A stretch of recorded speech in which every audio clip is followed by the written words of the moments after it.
Okay, we're going to call the meeting to order. Tonight is the March 28th, 2023 Board of Selectmen regular meeting. Myself, Bob Carlson, first selectman. Also, we have Selectman Brett Mastriani and Selectwoman Nicole Porter. We will start with the Pledge of Allegiance.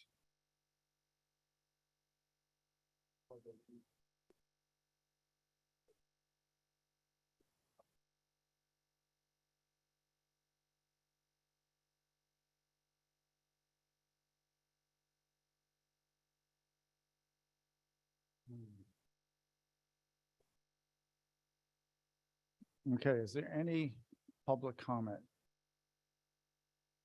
Any public comment? Mr. Murphy.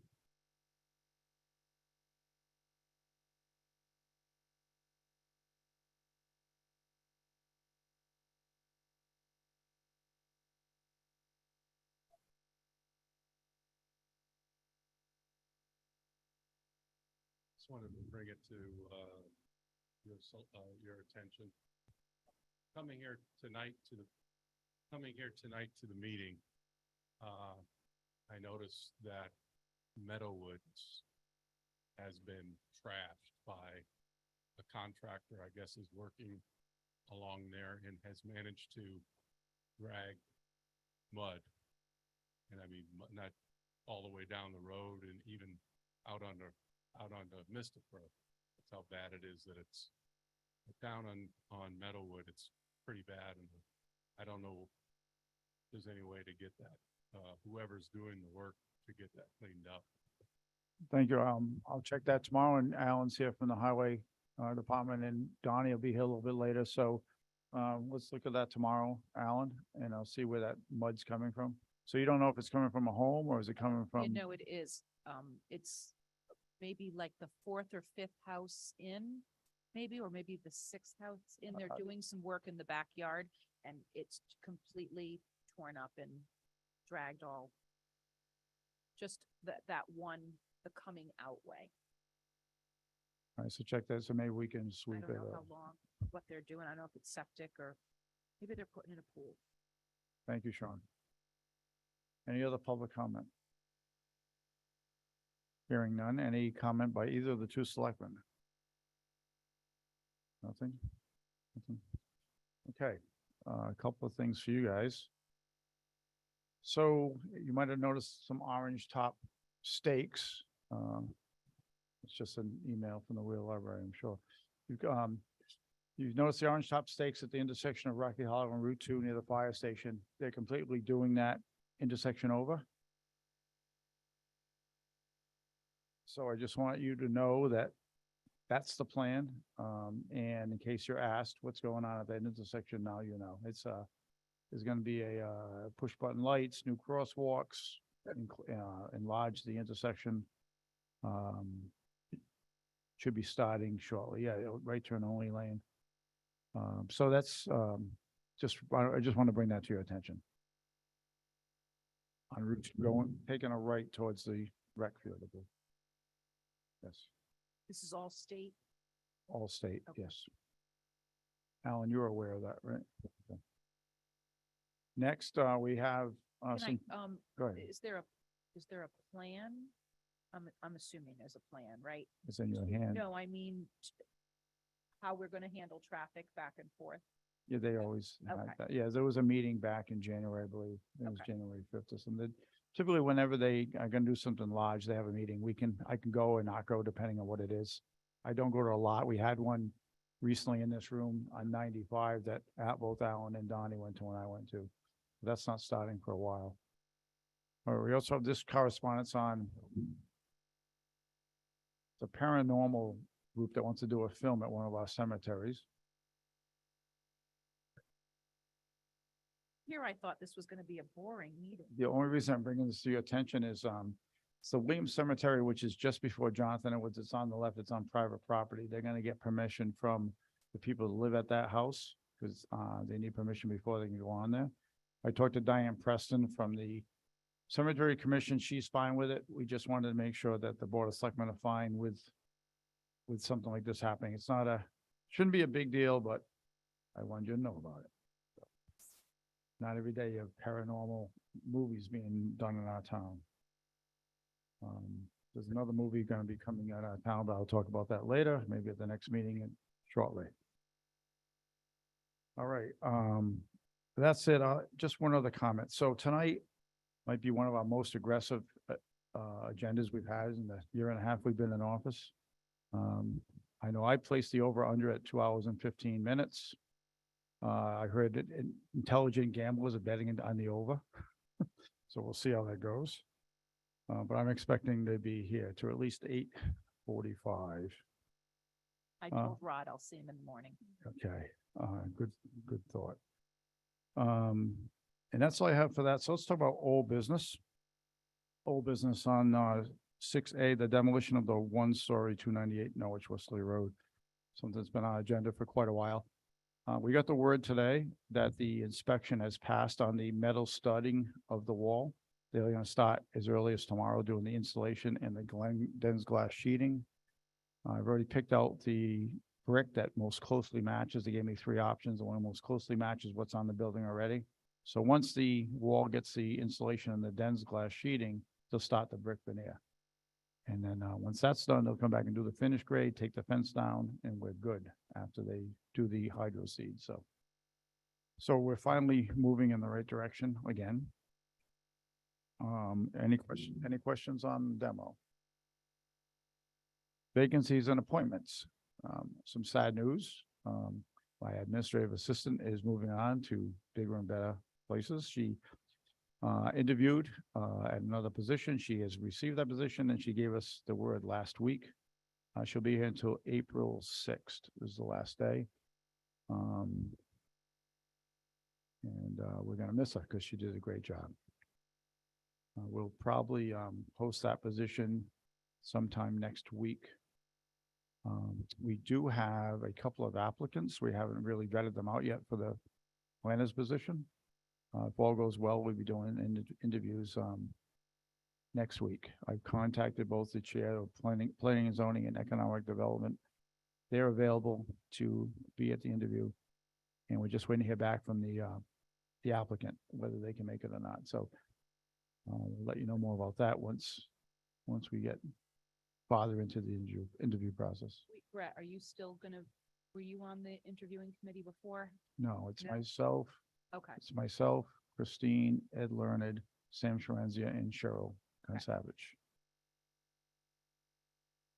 Okay, that's all we had for vacancies in okay. ARPA fund update and discussion. Really, nothing's changed at this point, so we can move on unless there's something you want to say about it. we don't have a final price on the demolition. But no, we have not had any final information on that. So, and the ARPA funds that themselves, I think have around $61,000 in there. We know there might be money coming from the demolition and there might be money coming from the business plan. And we also have had people ask us in the past about if we can think about them in terms of ARPA funding down the road. And I'm saying, no, until we know what's going on with the demolition, we really can't spend that money. So there'll be more on that, but as of right now, the balance is staying the same at 61,000 and change. The plan of conservation and development update. Last night we had our neighborhood meeting in Northwest Corner Road. It was Northwest Corner in Casada Hill. It was held at Maple Lane Farms. Actually, it was a very nice meeting. We had maybe 20, 25 people there. Probably the nicest venue of all our neighborhood meetings. It was absolutely beautiful. They have events there.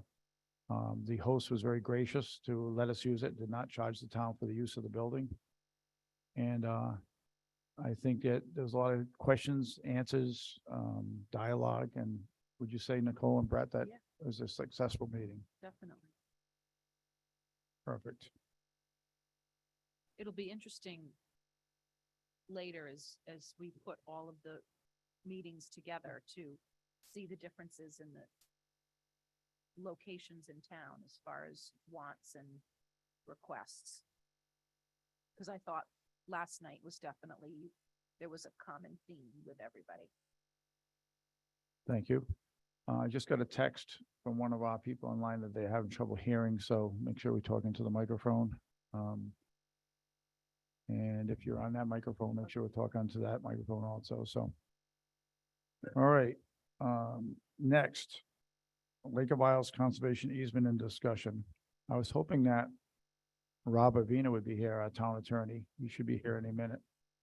So I'll give you a little backstory, and then I might ask Mr. Ricker to jump in on some backstories. So we have a representative here from Hull Forest Products who's actually been doing the cutting up there. So it was brought to our attention probably about 2 or 3 weeks ago that there's work being done off Swantown Road. It's just on the Route 2 side of the, I don't know if you go up there at all, Nicole, but there's a lot of clearing that the Master Tuckets had done a while back, a few years back. And just before that on the left, there's a new cut through the woods, which turns out was a conservation easement. From what we can tell and talking to the attorney and doing some investigating, that this easement was, came out of an agreement between the town and the tribe when they built the Lake of Isles golf courses. So it was a business decision to say, yes, you can build your 2 golf courses, but there's going to be land put in conservation. I've played golf there. I know if you hit your ball in conservation areas, you can't go get it. You're not allowed to go in those areas, so it has to stay there. This easement goes between the golf course and Swantown Road.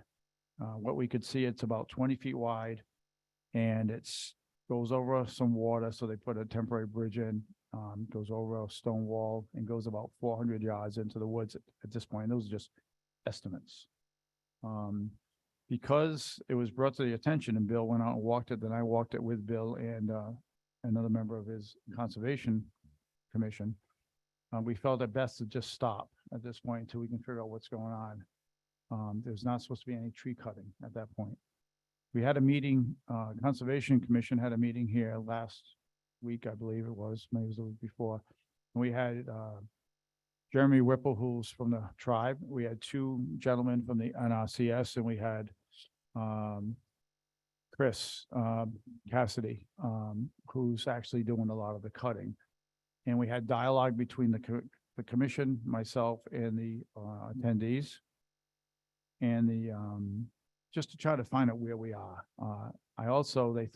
The commission thought it best that I contacted the town attorney to see where we are as far as the legality. What are our options? The commission gave us multiple options, but we thought, well, what options should we work on? And we, as the Board of Selectmen, then will determine where we go from here. It was in your packet when we sent it on Friday. It's probably a lot to read because the entire deed was in there. But I'm going to, after reading it and sending all the information to our attorney, and as far as also a forestry plan that was put together on how best to handle the forest. A lot of times forest, typically non-conservation areas, thinned out, dead trees, diseased trees are taken out, so the forest can grow back bigger and stronger. I think that's the intent here. And that's not a bad thing. The only bad thing is it's on conservation property, and typically that can be done without permission. So, Mr. Avina, if you could, you've got all your information, welcome. Hi. If you could just now bring us up to speed. Hi, everybody. Town Attorney Rob Avina. So, couple things. I took a look at the statute. I took a look at the grant. So this is a conservation easement. So the land is still owned by a organization. We can do some more title work, but according to this, the Lake of Isles LLC, which is a Connecticut liability company, probably established, through the Mashantucket tribe, is the owner of the premises. And then they granted to the Conservation Commission and the town of North Stonington. I believe, I look at it as the Conservation Commission is acting as the agent for the town to supervise a statutory conservation easement, which exists on the property. It's described as 129 acres and 39 acres of the former area that obviously they developed as the golf course, and then this area was included as part of the planning and zoning approval for the conservation easement on about 170 acres of property. Obviously, the purpose of the conservation easement is to maintain the property in its natural and open state, and to preserve any wetlands, vernal pools within it, and that there are certain things that are barred from happening and are prohibited to happen on the property. So they may own the property, but they put the statutory easement on it. And some of the listing in there is that you can't improve the property any further, no more buildings, no more mobile homes or any type of billboards or signs and materials, which can be located on that. They do talk about constructing and maintaining golf cart paths as shown, and other types of activities. They say later, topographic changes shall include without limiting the generality of the following: the cutting of trees, quote, except as may be required by good tree husbandry and maintenance.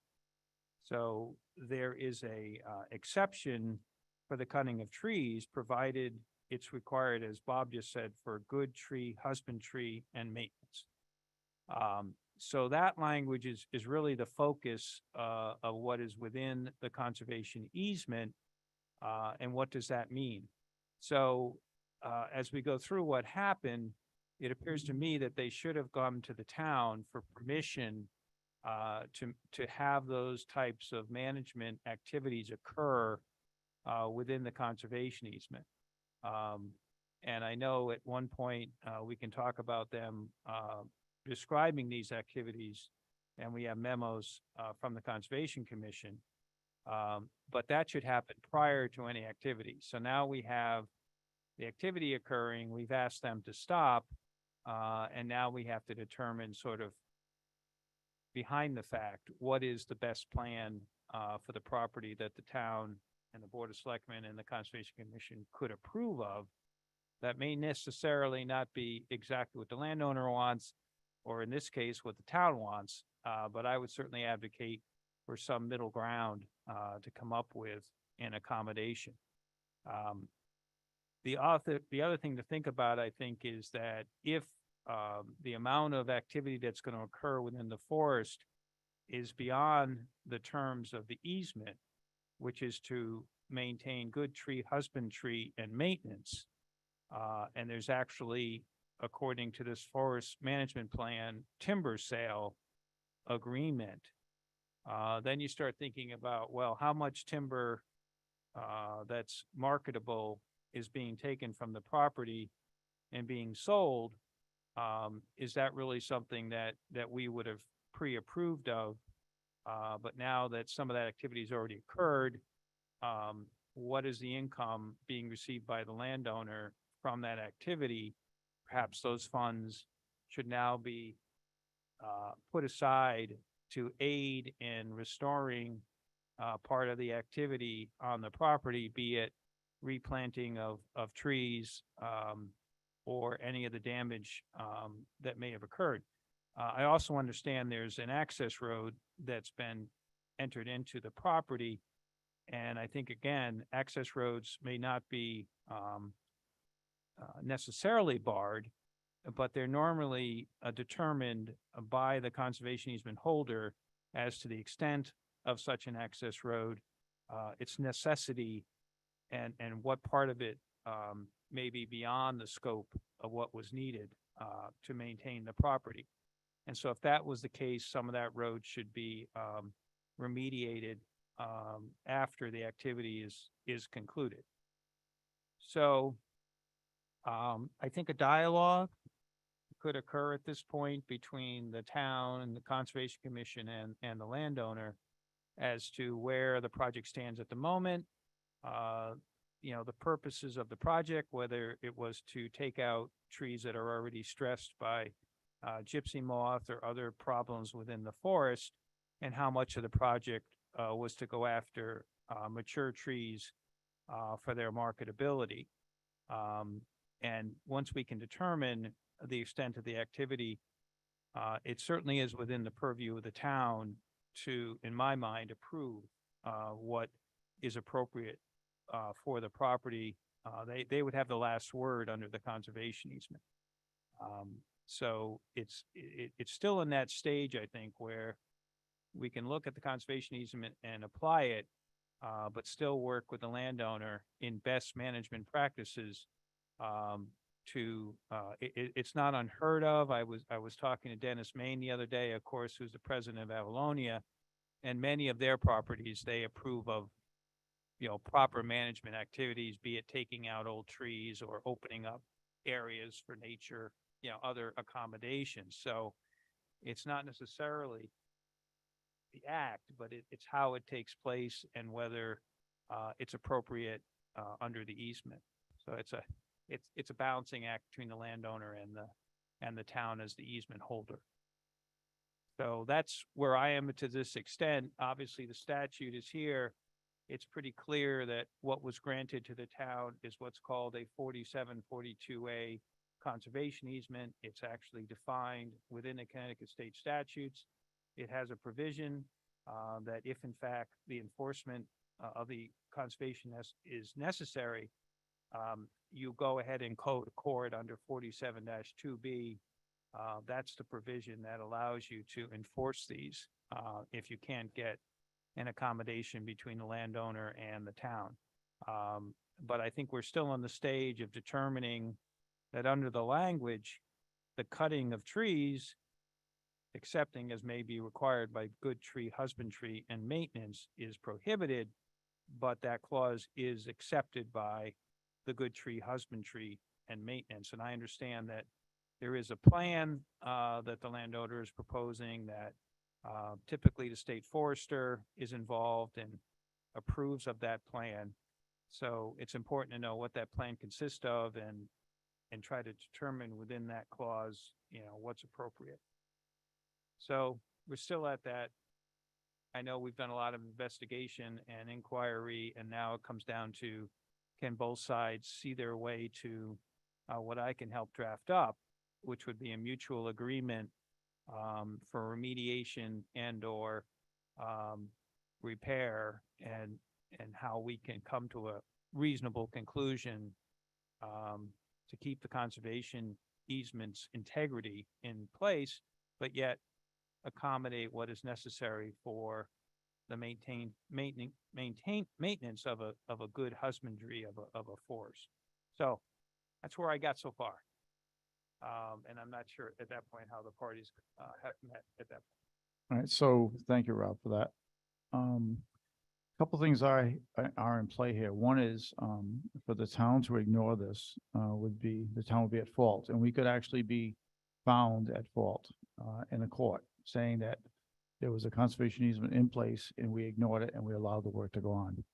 So that's number one. Secondly, if someone else then was setting a precedent, if we didn't address this issue some way, and somebody else on another piece of land in town wanted to do something similar, then they could say, well, they did it on Swan Town, why can't I do it? So we don't want to set a precedent on that either. So those are two things to think about. What I'd like to do is get comment from both the chair of the Conservation Commission and, if possible, Chris Cassidy from the Forest Products. If you, yes, if you could, either one, that mic right there would be good. If you can give us some comment. Just.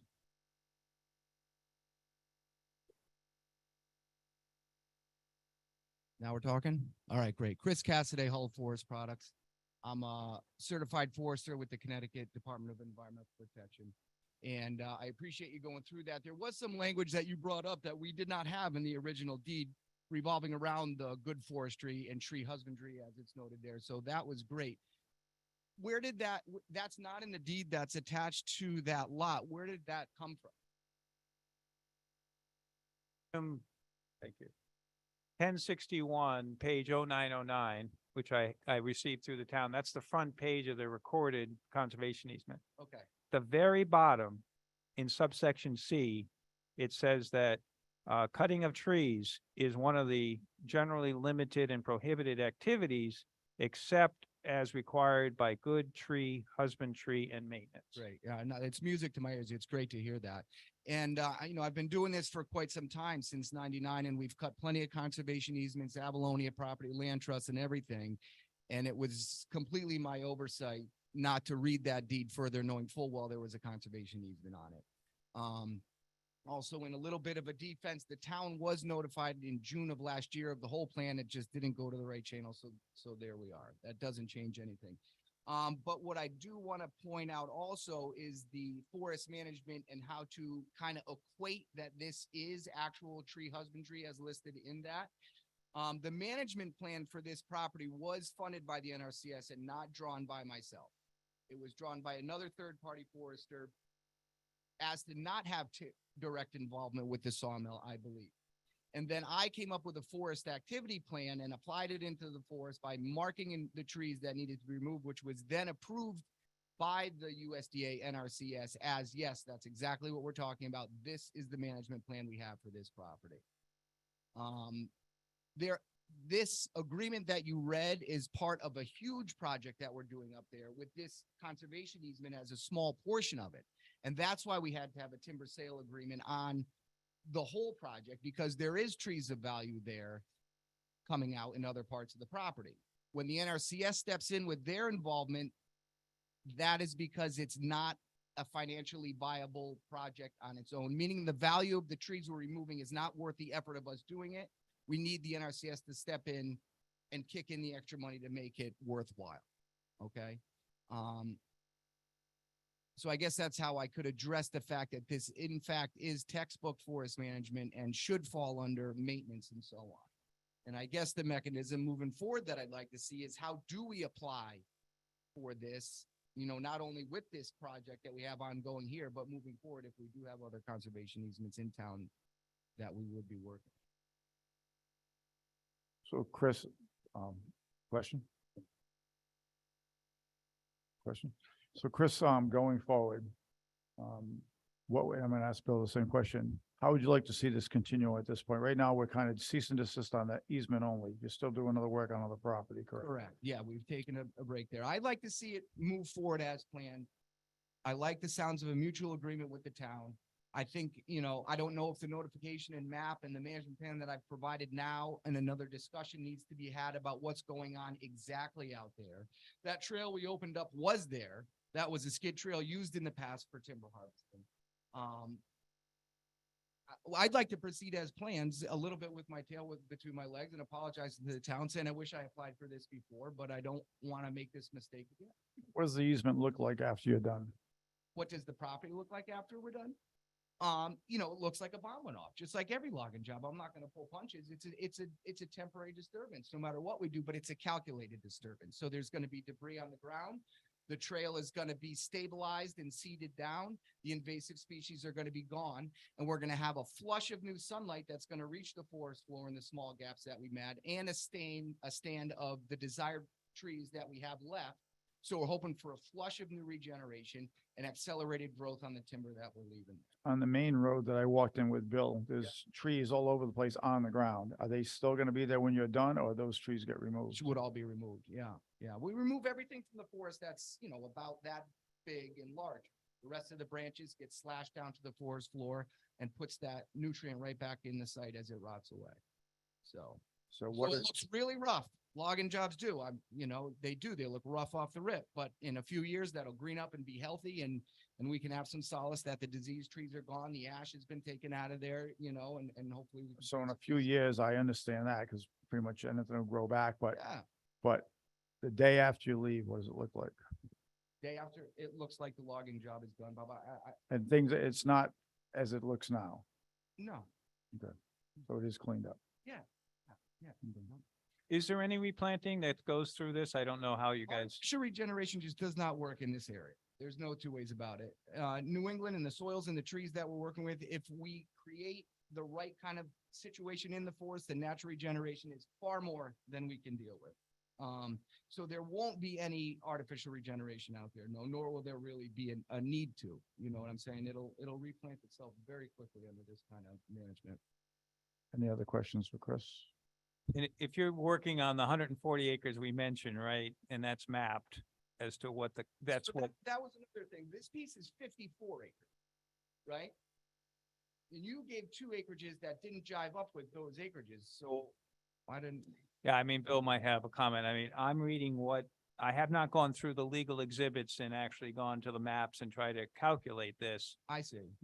but the listing in the recorded, and I know we're talking about large acreage out there, they say the areas are known as 127.07 acres and 39.03 acres on a map entitled Dialer County Properties, Fuss and O'Neill, Manchester, 2001.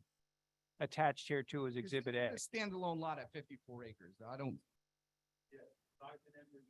Bill, you need a, Bill, you have to go to a microphone, sorry.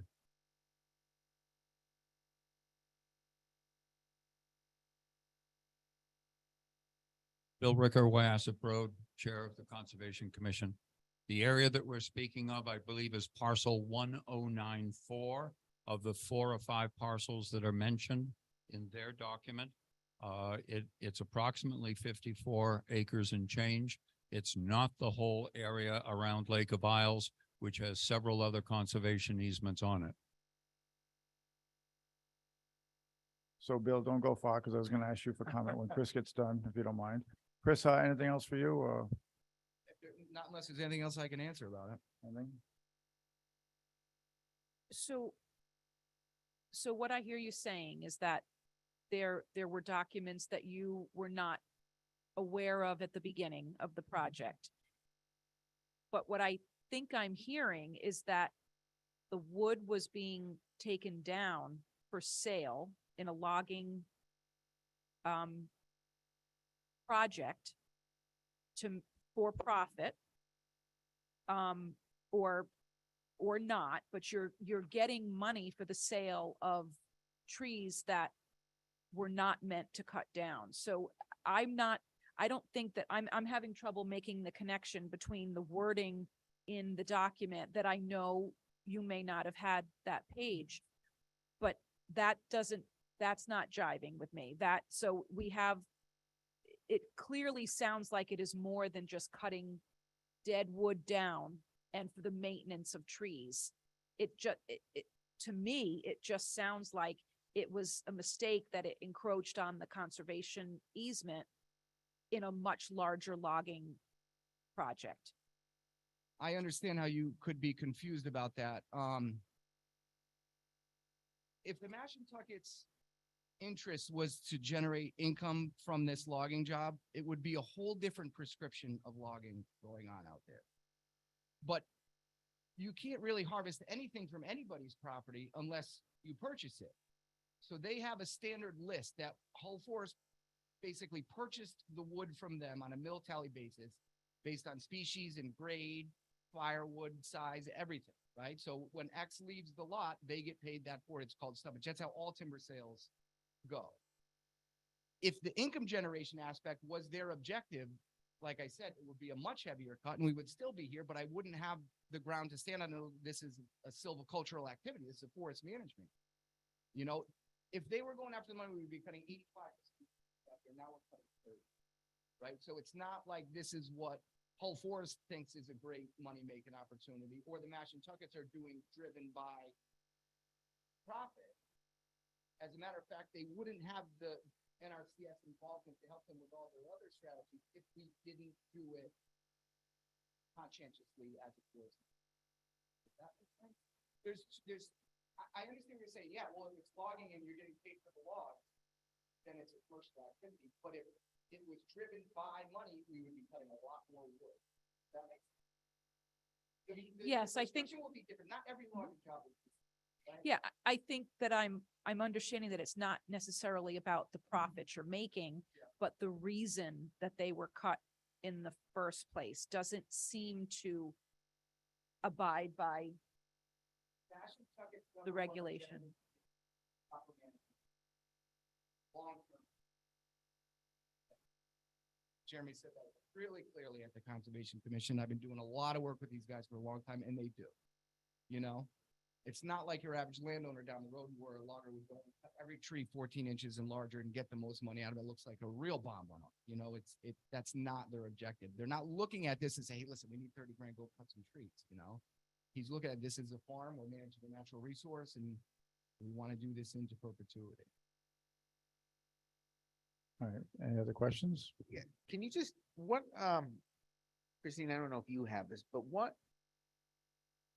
parcel number are we talking about? Or The 50. do you have it? Do you have that one? Because I'd like to get a look at what we're talking about before we move anything forward. And obviously the recommendation from your committee, but I'd like to get a visual.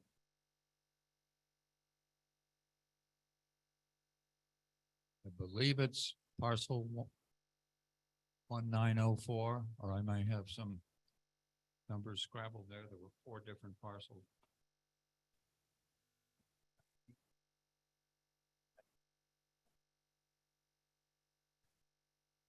And I don't mind if we go and look at it. If you want to do that, Brett and Nicole, we can go look, just, so a little history on how this came about in town. It was Krista came in with the forestry plan, went to the land office. We don't have a planner. It's one of those problems we have when we don't have a planner. And said, this is what we want to do.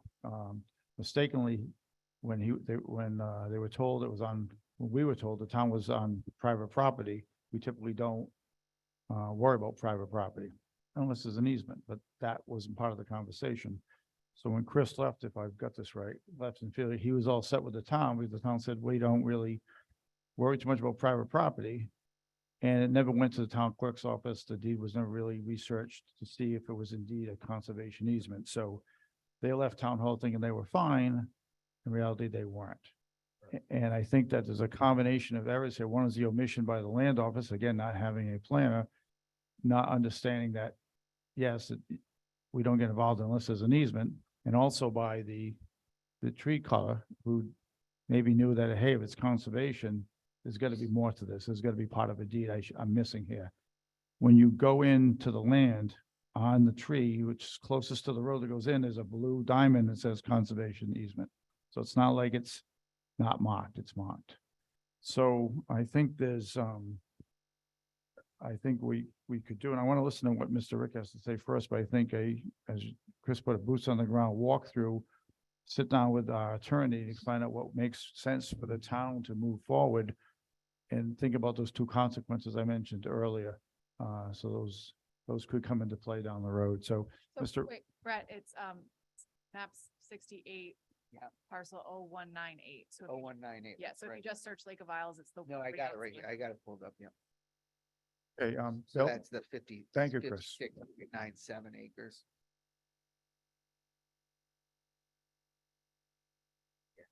Yeah. Okay. We were notified by a neighbor over a weekend that there was extensive cutting. We went out and take a look at it, and indeed there was. I do not believe there was any malicious intent on the part of Chris Cassidy or the Mashantuckets. I believe it was a oversight in checking out the deed. It would have been obvious with the conservation easement sign prominently placed immediately next to where the cut was made. I'm a bit concerned that Chris mentioned that was an old logging road, in that stone wall continued straight across the area that they have removed the wall and put in temporary, what I call a corduroy road for the heavy equipment to get in. I also believe, and so does the Conservation Commission, that the material that was presented to the town, although it was not to be approved by them and was not approved by the town, the good forest management, we have no question about whatsoever. We believe that the document that they presented is sound as far as good forest management is concerned. We need, however, to go back to the basic precepts of what is a conservation easement and what is spelled out in the deed. Because as we, as a Conservation Commission, are representative of the town, and we see that the Connecticut state statutes clearly state As Attorney Avina said, Connecticut State Statute, Section 47-42EF. If a municipality fails to comply with a dedication of land as open space or conservation easement or preservation restriction, the Attorney General may bring action in the Superior Court to enforce the public interest in such dedication or preservation restriction. So in representing the town and not wanting the town to be found at fault for not enforcing the conservation easement is a major issue for us and for our attorney to advise us. So with the understanding that we don't believe there was malicious intent, with the understanding that what they presented was good forest management, and we believe it was, we must go back to the original deed, which states the removal or destruction of trees, and it goes on to say shrub vegetation, killing of wildlife, is prohibited. And the last point is the construction and or installation of roads or driveways is prohibited. We said there was an old forest road there. I walked the property 12 years ago when we first put signage around the property. And boy, if there was a original road there, it was certainly hard to find. And where they have cut the 20-foot wide swath, there are trees, perhaps, Chris, the size of 2 foot in diameter, growing in where they have cut what they're saying is a road. So perhaps it was a path that was certainly widened to the 20 feet. We also hope that we can reach some amicable agreement between the parties. My past work for the past 20 years with the Mashantucket tribe up around Lake of Isles has been excellent. They have maintained the conservation easements up around there fastidiously. I am hearing that because it's under new ownership and because there is a new director, a gentleman named Oakes, that I need to get out there and assure that the past conservation easements that were all fastidiously cared for are indeed in the same condition. Because this was broken into, I'm a bit suspect that there may be other intrusions, but that's neither here nor there for us. So there are 3 clear points that I addressed to you from the Conservation Commission. 3 clear points. And that they are: conservation easements are legal documents and cannot be altered without permission from the Attorney General or a judgment from Superior Court. Yes, it does state, as Attorney Avina indicated, that there is another section in the deed that does allow, pardon me for taking your time to find it.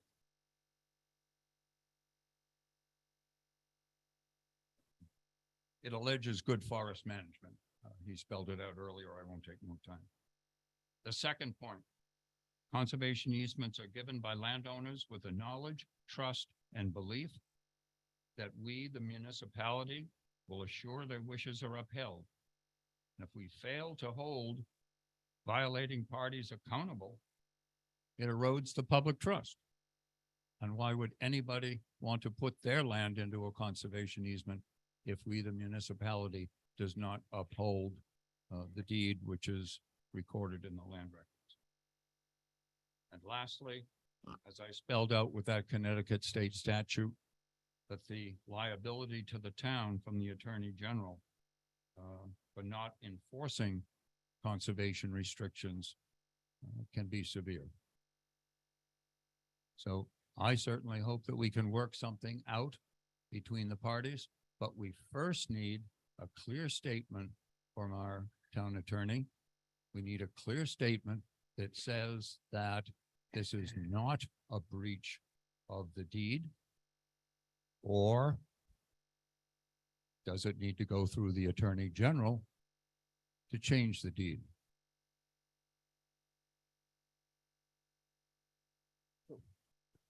Thank you, Bill. Questions? Bill, does that conservation easement that we're talking about here go into that other 187 acre lot next? Yes, That's- it touches the backside of Lake of Isles. So is there plans for that as well? Yeah. So that's where I think the gate is over there.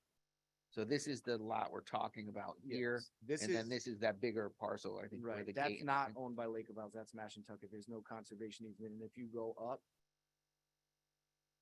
this is the other piece we're cutting. That one. Yep. 238, okay. Right. So I don't think it does.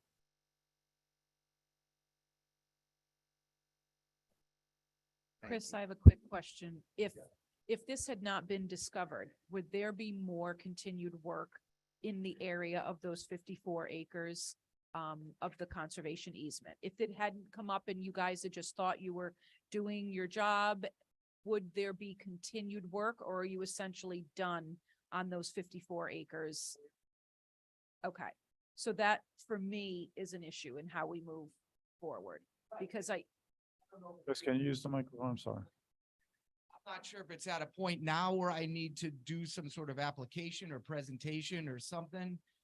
I mean, I think the liability from the town is okay. Yeah, I did something wrong. You stopped it. We're in the cease and desist period, right? So you definitely did it. But there has got to be a mechanism to enforce that good husbandry. And how do I address that, right? It says you can't do it unless it's this. Well, that's what we're doing. So how do I say, hey, can I please do that? Yeah, but that's only a small portion. I mean, it just says except as may be required as by good husbandry and maintenance. But it says filling, excavating, dredging, mining or drilling, removal of topsoil, sand, gravel, rocks, minerals, alteration of natural or existing water courses or drainage, and it keeps going. So it looks like if you touch anything else in that, it does, Those are permitted right. or those are, those are not Not- permitted. yeah, no, we're not doing anything like that. no, but continued trees would be cut down in the easement. There's a lot more work to do. Yeah, there's invasives to be treated out there. There's a whole, and that skid trail should be stabilized, yeah. And in the back section of it, there's a section that Jeremy would like to utilize as a sugar bush area, so that would require maintenance too. That was part of that. Yeah. So I'm not educated yet on the entire project of Okay. what's happening out there. I'm hearing rumors that it's possibly a joint venture between a college and the Mashantuckets. I don't know what was discussed last night. Yukon, an organic farm. That's not on the easement. It's up where the greenhouses are, but it's part of the overall big picture up there. Okay, so I guess I would want to know what the vision is for the entire project and how the easement comes into play with that. Like, if Understood. we can't touch the easement, then to me, they should be working with the property that they own and not touching the easement. So I don't even see at this point why continued good tree husbandry, and maintenance would even need to take place if we can't necessarily touch that 54 acres anyway. I'm not really following you, except for the fact that that is slated to be forest into perpetuity. Right? That's never gonna be developed. It's not gonna be cleared for agriculture. That is slated as a wood lot. And the Mashantuckets are interested in managing that wood lot into perpetuity. And part of that involves removing some trees from time to time. It's And gonna that's be- part of the gonna be honest, conservation thing, right? I mean, if otherwise it would be a preservation easement if we just want to preserve it like that, and that's not Yeah. in line with what their objectives are. And that's kind of what I'm trying to answer. They want to manage their forest. Yeah. Because it's They- important. So to me, they can manage the property that they own aside from the 54 acres of that conservation easement any way they want, but incorporating that into their plan in general, I think that we would be going against what the deed says. That, it's just my opinion. So I think, actually going out there and walking on it. I- and I- It would I make agree. sense.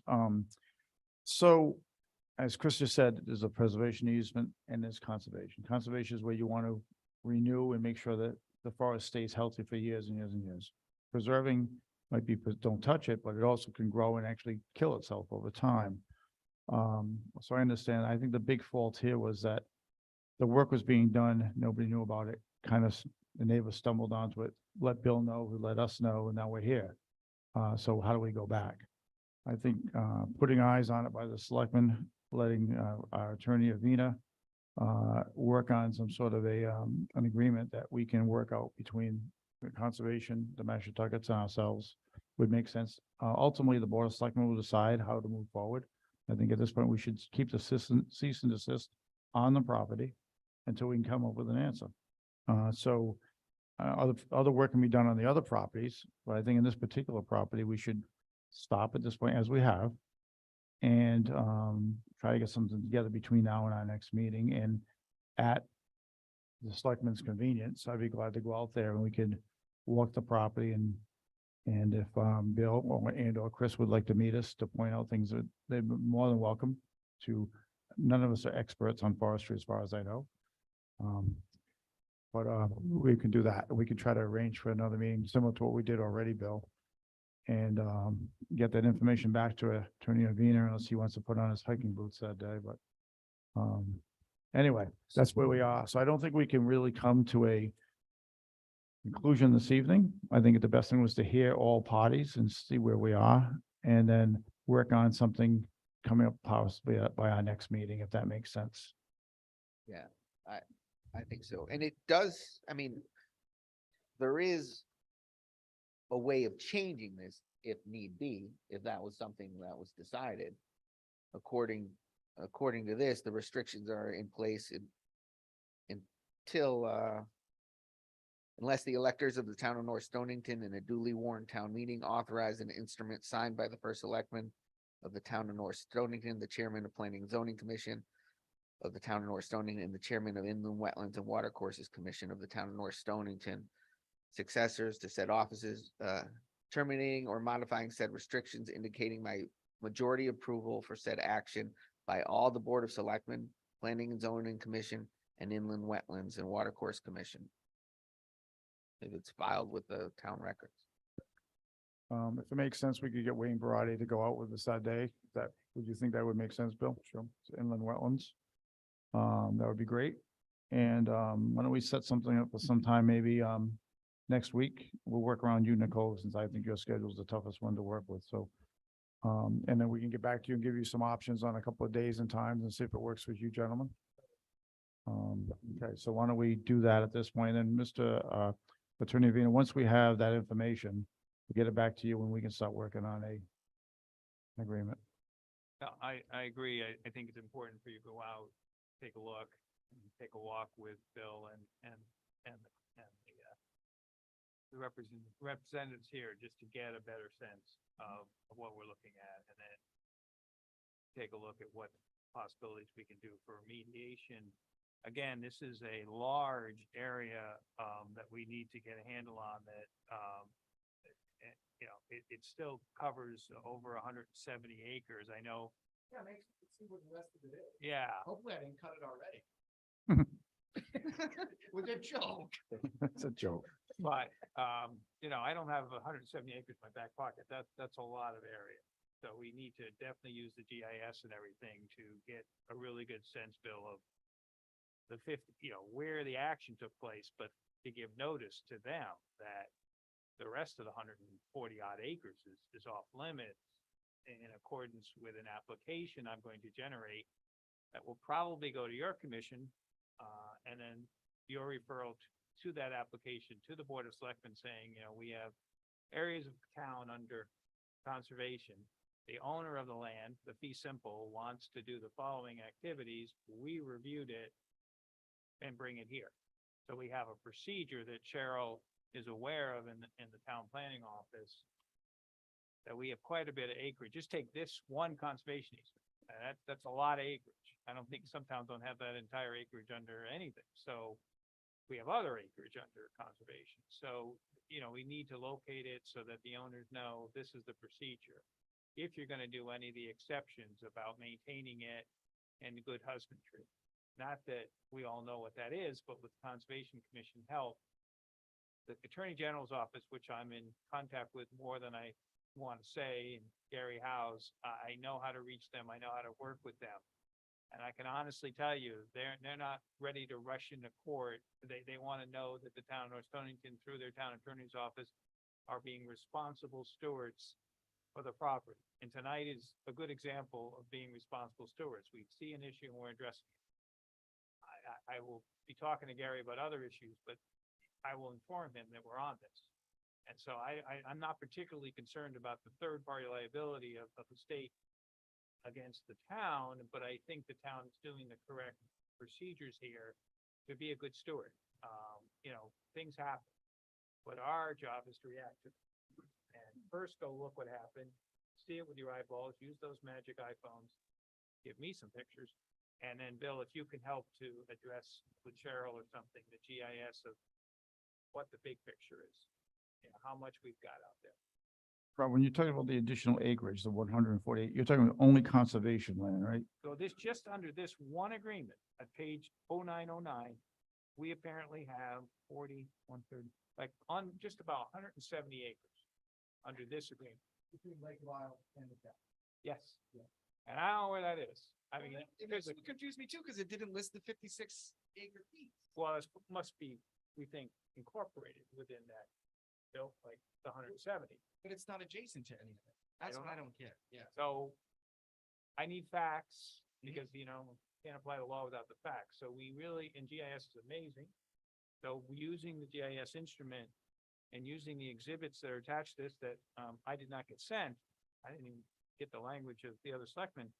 I'll get all that, but we need to follow those exhibits. You know, this is the stuff where they want to get the golf course open and they want to putt the ball, but they're not so worried about who follows up on exhibits A through F of what 179 acres. That's a lot of land. And we really need to identify that. So that maybe we can get over this glitch, but we don't want to have any others that we know of on this acreage. That's understood. Thank you, Good, thanks. gentlemen. Anything else? No, so do you need the forest? Is there anything else I need to provide that would help this, the forest management plan? Do you have? We all have that. stuff? I've got that already. Yes. So, You got all that? so why don't we just, we'll hear back from us and we'll set up a date. We'll give you some different options. Yeah, appreciate it. Great, All right, thank you. Thank you. Thank Sorry you for being coming long, out. but Thank that's- you. Are there any public comments on this topic before we move on? Yes.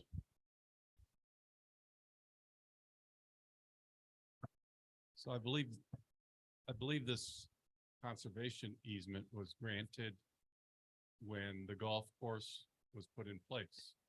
2004, In order to get 2005. this approved, it's part of the plans that they submitted to conservation or to the Planning and Zoning Commission. And there'll be maps of that area. It doesn't necessarily, you know, you're looking at parcels, but could be part of other parcels. It's not, there's no boundary all the way around it.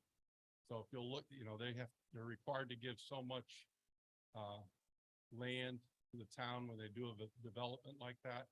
And it's all mapped out.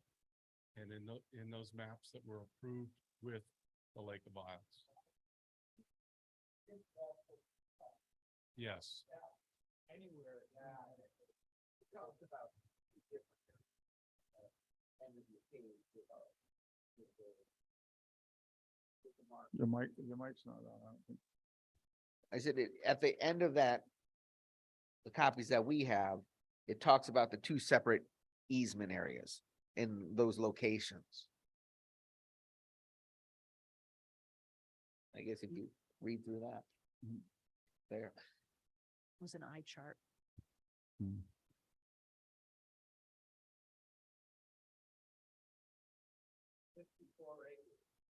That has been encroached upon. Although it's Pennsylvania, it's saying this was a part of a larger 100+ acres from Lake of Isles built. All of the other conservation easements within the Lake of Isles golf course, are this and easement in between fairways, at the edge of fairways.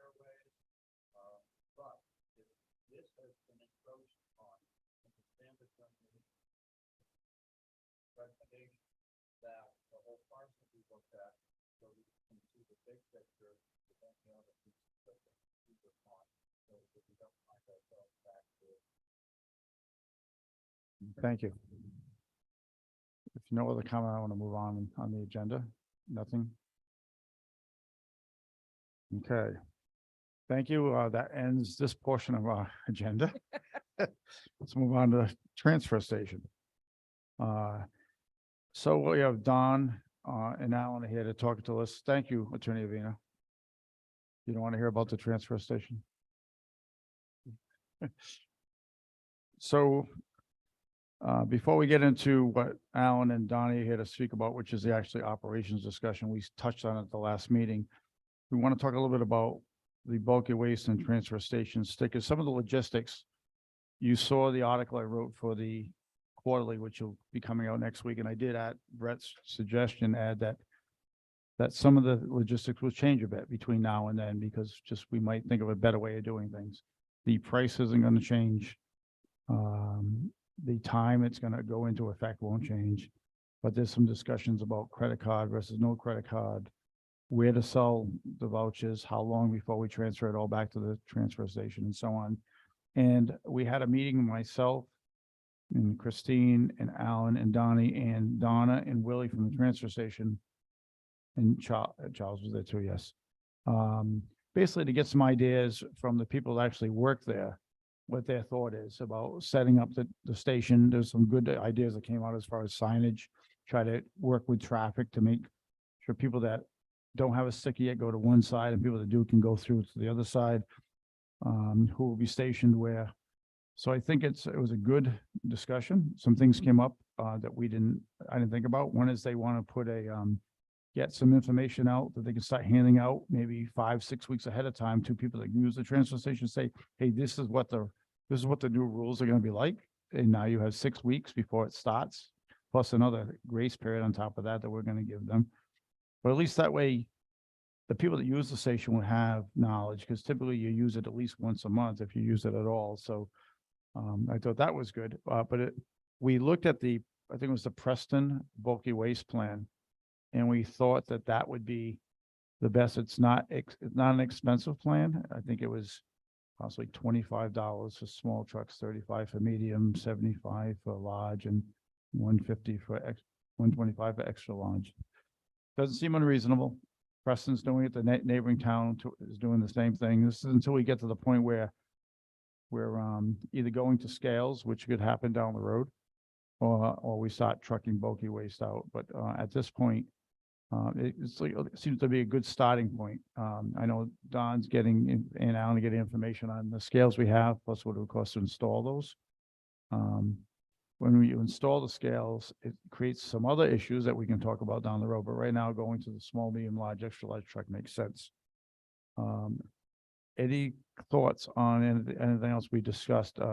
Credit card versus no credit card, doing the stick vouchers up at town hall. And then after we get through the initial 3 to 4 weeks, transfer that all back to the transfer station so they can be doing the stickers there. We talked about having one fee per household. So if somebody has multiple vehicles, the one fee will be paid, and then the other people would have stickers for their other vehicles, providing those vehicles were brought to the transfer station and the sticker was put on there. We're not just handing people stickers. So any thoughts you have on that you might have thought since the last time we met about the process? Yes, sure. So we did more research into having credit cards. So if we went through what we talked about the last time, is if we went through Point and Pay, which is our current vendor for our tax payments, it would be $1,000 setup charge. And then we also looked into, and then the additional fee for using the credit cards would be charged to the resident. And then we looked through iWork, which is our permit platform. And that would be a $2,500 annual charge, not just the one-time setup charge, but that would give us a mechanism to track the stickers, just like we track building permits. So we need to decide if we're going to move forward with either of those systems to set everything up, or if we're just going to buy a cash register and take cash and check, and go from there. And then when it moves up to the transfer station, then they will just take it at that time, at that point. Even if we do it without credit card manually, we will be tracking. Like, because we're gonna enter. Yes, so if we bought a cash register, we would have a mechanism through there to track the daily sales. We would cash out. We would also be keeping track on paper and then entering into an Excel spreadsheet, who's purchasing on what days, so that if somebody loses their receipt, they can come back and say, you know, I paid on this particular Saturday. We look it up and then we can give them a receipt so that they can go and get their first sticker up at the transfer station. What is that cash register system gonna cost? Under $300.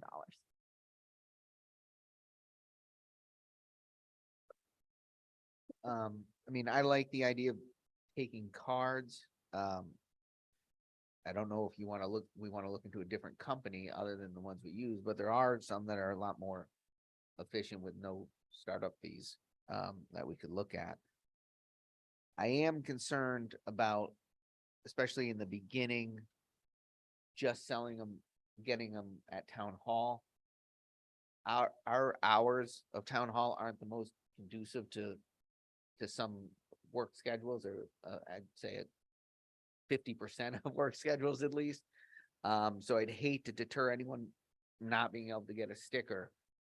But I thought we had talked about doing a couple of weekends with the three of us, and 3 weekends where we could set Yeah, up at the if we do transfer that, I think it station. makes, that's Yeah. important too, but I do worry about. Oh, I agree. I can't even get to the town hall within the hour. So I agree, I think, but I understand the convenience of cards. I just can't see in this budget climate, I just can't see spending between $1,000 and $2,500. Especially when we have other services set up in town hall that require cash, and we just need to really educate and communicate that well. Yeah, I mean, I deal with the public every day, and the amount of people that don't have cash. Yeah. Or a check is pretty high And nowadays. I understand, but it will be clearly communicated ahead of time.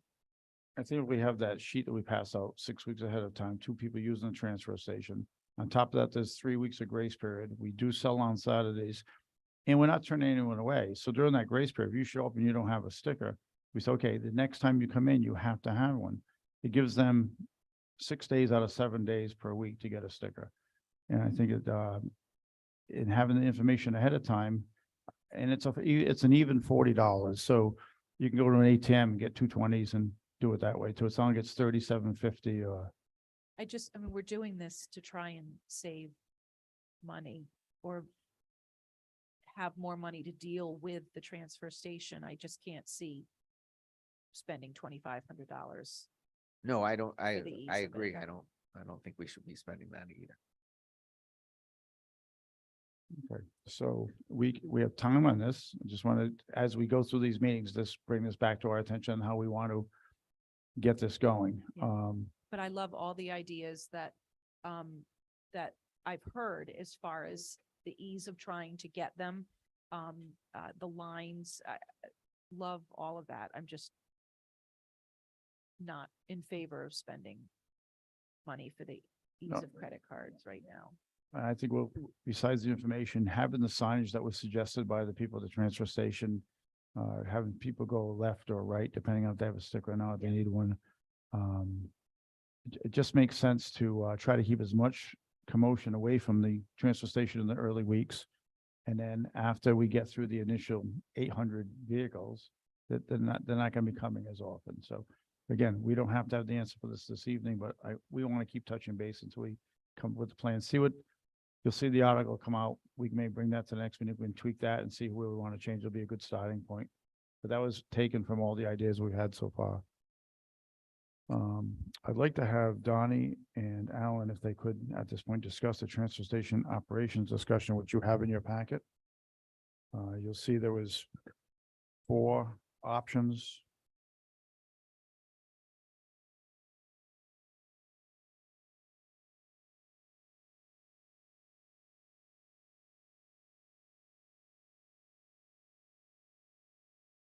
How about now?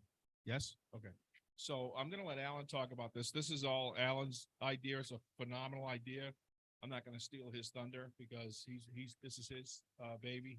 He thought of it. And my purpose of being here is just to let you guys know I'm behind him 100%. I'm telling you, looking at the whole project and the overall, good for the town will do in the long run is gonna do, the taxpayers well. And he'll explain it to you.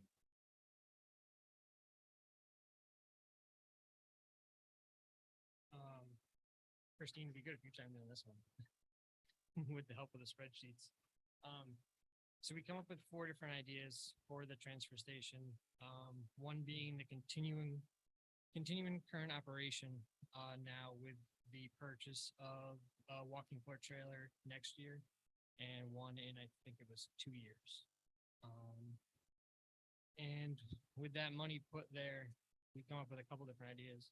Like I said, that would be $484,550 with staying the way we're going, buying the 2 trailers.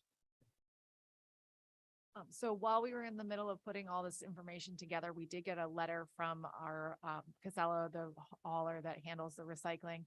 And they have more than doubled the hauling rate for the recycling. So we did put that updated information into all of the calculations that we have. So that's adding about $25,000 a year just for the multiple time a week hauling that they're doing. So I just want to note that for everybody's.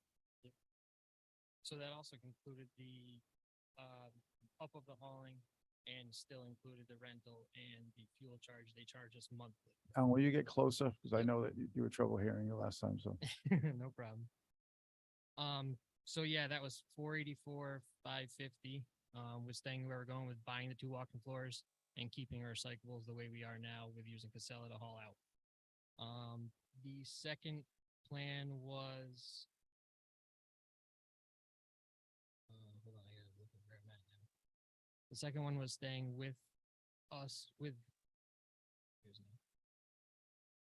both rentals, or is that single rental? So it's 5 years renting with Casella to have them haul out the trash. And recyclables. Yep. So that was doing both. Putting compactors in household garbage and staying with the recyclables with the compactors we have now. With the upgrade of charges, and then the regular rental charge being with the compactor we need to get for the household waste. That was $957,225. And at the end of that 5-year plan, we would have all of our own equipment, so we wouldn't need to continue having them haul the trash. Yep. So that was saving up for the next 5 years to get to that point where we could do it all ourselves. I gotta flip through. What was the third one, Christine? Mine's in.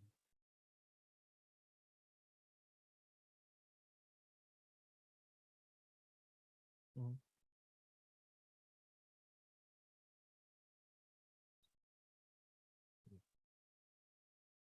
So that was the trash compactor and then. Yeah. Yeah. So that. So the third one was the trash compacting with the hauling. What was that one completely about? Okay, so this one was, we would save over the next 2 years so that we could buy our own equipment to implement the plan to haul our own trash at an accelerated rate rather than going with Casella for 5 years and then buying after that. So your spreadsheets have the total costs for all of these projections, but then also have the total cost to the taxpayer because we do have savings along the way for different scenarios. So if we were to stop hauling, then we would be able to sell the 2 Mack trucks that we have and the 2 walking floor trailers. So that would put some money back in to offset the costs. We also talked about potentially incorporating the bottle bill proceeds to offset some of these costs. So the total cost of this plan is $562,550, but the cost to the taxpayer is only 356,855 because we have offsets to this, whether it's de-obligating capital project that we had started for the walking floor trailer and also the bottle bill money. And then the fourth one was us keeping the two walking floor trailers as we have for the next 2 years, saving up and using the money for the sale of the two trailers and the trucks after 2 years to purchase all of our own. And that was over the 5-year plan. At the end of it, we would own everything ourselves, the recycling and the garbage, running it all ourselves like we don't do now. We do our garbage, but then we do both. So we would save on the rental fee and the hauling charges of the recyclables now, because then at that point we'd own it. And that was $507,910.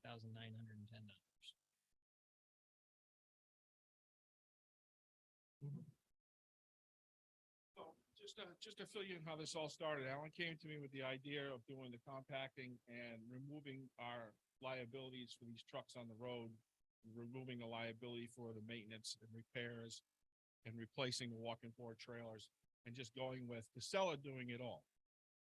Casella's rate went from, hold on a second, I can read you. They went from $190 a month to $425 a month. And if that's not gonna take effect till July 1.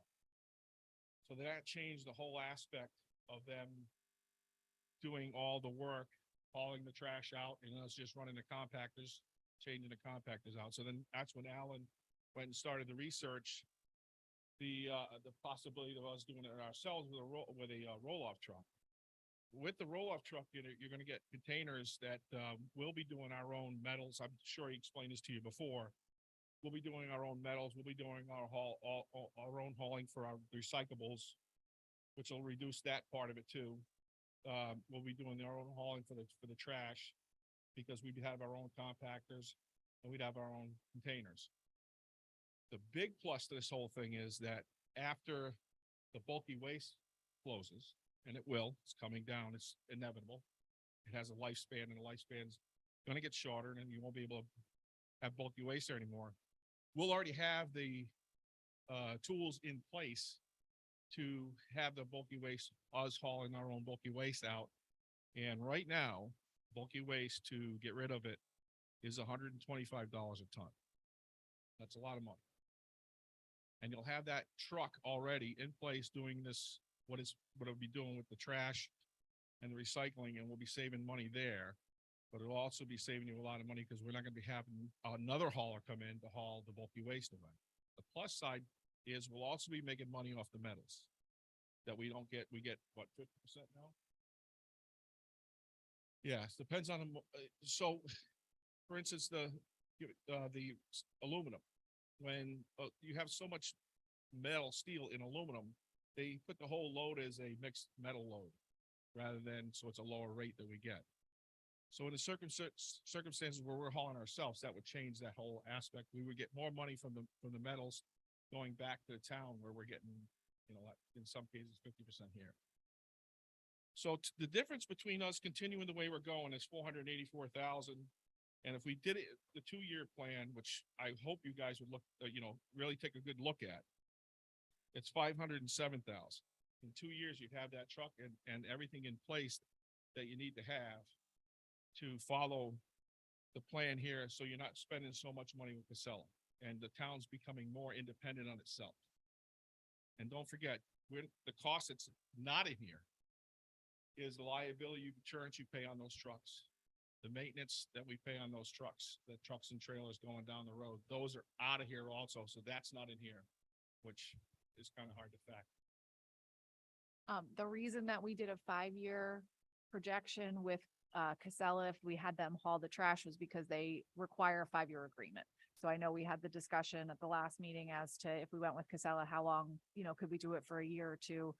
But Alan got the information that we have to sign a 5-year agreement if we're gonna move forward with them. Okay, talking to the mayor of Montville, which I did recently, he's on this where he's self-sufficient, he's doing all his own trucking. So as Casella's raising their prices, it doesn't apply to him. I saw him at the COG meeting. Preston, on the other hand, is upside down because they rely so much on Casella, and now the prices are going up and it's not budgeted, so they have to change their budget to if we can, it doesn't to do what the plan where we could stay the way we are now for 2 years. It doesn't change our budget. We can move the capital from the walking floor trailer over to put it toward this and the bottle bill money, if you agree to it, move it to later on tonight. We start that line item going to purchase that truck down the road. So possibly in 2 years, we become self-sufficient. So we'd have to go through 2 years. We can sell as increase price in which we're gonna have an increase in the budget tonight of 25,000 because we just got that letter, which we didn't count on, but we kind of knew was coming. But to me, that 2-year plan of stay as we are, don't get the new walking floor trailer, move that money, keep it in capital for the truck 2 years down the road. The bottle bill money will add close to somewhere around $18,000 a year because we get 2 checks a year from that. It's used in the sense you want to use it in, it's bottle bill money, you want to use it towards trash and those type of things. So we're using it in the right vein. That would be my opinion down the road. That's the best plan. It's in the long run, it's the least expensive. And as Donnie said, eventually when that bulky waste pile does have to get covered, now we can move our own bulky waste. We can transport it ourselves without worrying about somebody else doing it at whatever we said now, 125 a ton. It's going to be more than that 2, 3, 4 years from now, probably. So or longer. Comments? With that increase from on the recycling, when we talked to Casella, did us going with them, contracting out to them, come into play on a whole contract? So if we're signing up for the solid waste, would that affect the recyclable rate So that. if they're getting more business from it? No, that wouldn't change that at all. That would remain the same. Okay. There's no discounts for having multiple pieces of their equipment on your property. No, Is there, that what you're talking about? well, there usually is with the waste companies when you're adding services. Not anymore. So are all towns paying the same price? Yeah, per ton? so the letter went out to every town. Al and I was at the last SCARA meeting. SCARA, for those of you that don't know, is they handle all of our contractual stuff for everything we do at the transfer station, from light bulbs to batteries to recyclables, all that's handled through them. So the last meeting we were at, we kind of got a hint from Jim over at Preston that this letter was coming because he had got his a couple weeks before we got ours. So we knew this was coming, and at SCARA meeting, it was mentioned that some towns had started to get their letters. And then we got ours. And then my other question, does it make sense to try to work it where we get the truck and we get the recycling compactor off the bat? That's coming in within 3 years.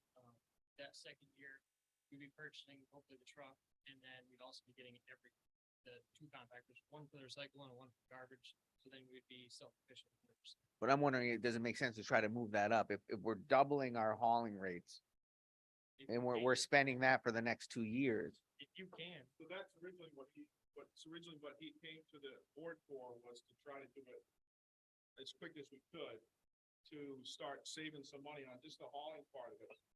The compactor, we still have to talk to Willimantic Waste. We're not sure, well, now it's Seller. We still have to talk to them in regards to if we still continue to use their compactor on the recycling, can we still use their containers? If there is, what's the fee? And we'll still probably be charged a rental fee for the compact. right? So we eventually have to change that one out also. But right now with trash, we're hauling about anywhere between 9 to, most I've seen is 11 tons on a load. With this compactor, we'll be able to get more in there. Yeah, so we'll be able to do more with it than we're doing right now. And then on the sales end of things, Yep. can we add the excavator to this in 2 years?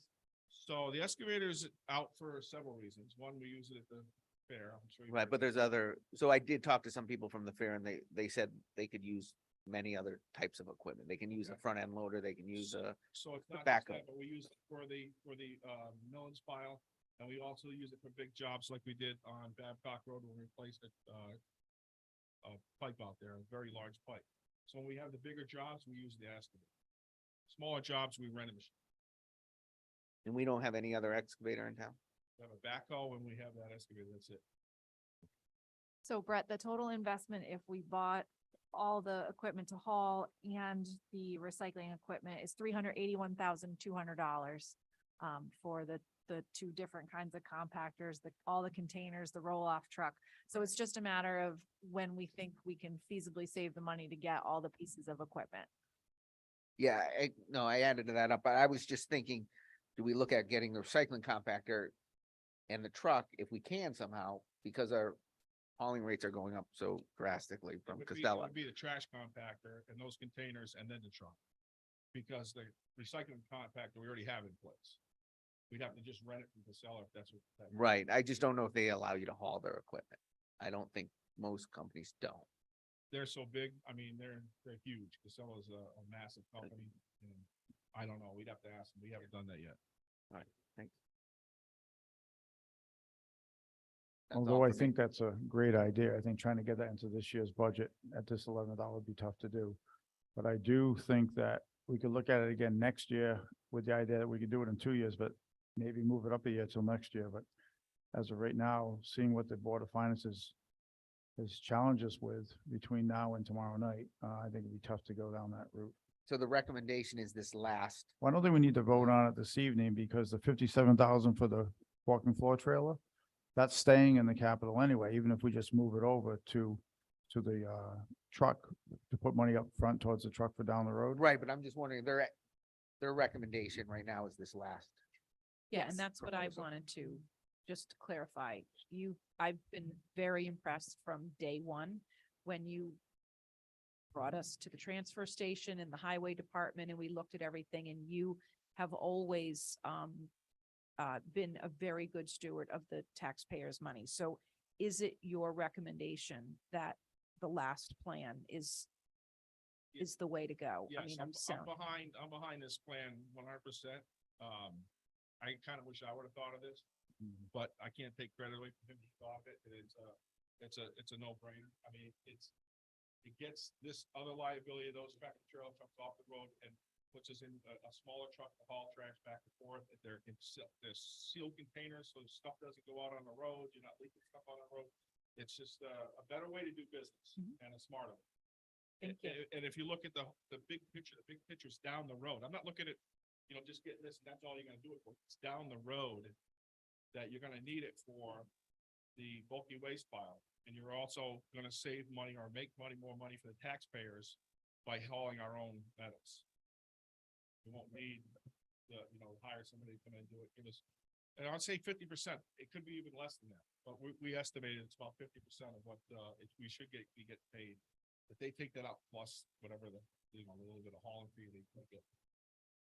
So if we end up deciding to go with that option number 4, we have time because the budget's not changing, because that we can just move that 57,000, but I think typically I don't like to have people see, the other selectmen see things one time and then vote on it. So by you getting it, why do we need to know this tonight? Yes, because you would need to make the change to the budget to the line item that it's going to be in when it moves to hearing. But don't we have a chance to change it after the hearing? But then what you're presenting to the people is that that it's still in the walking floor trailer.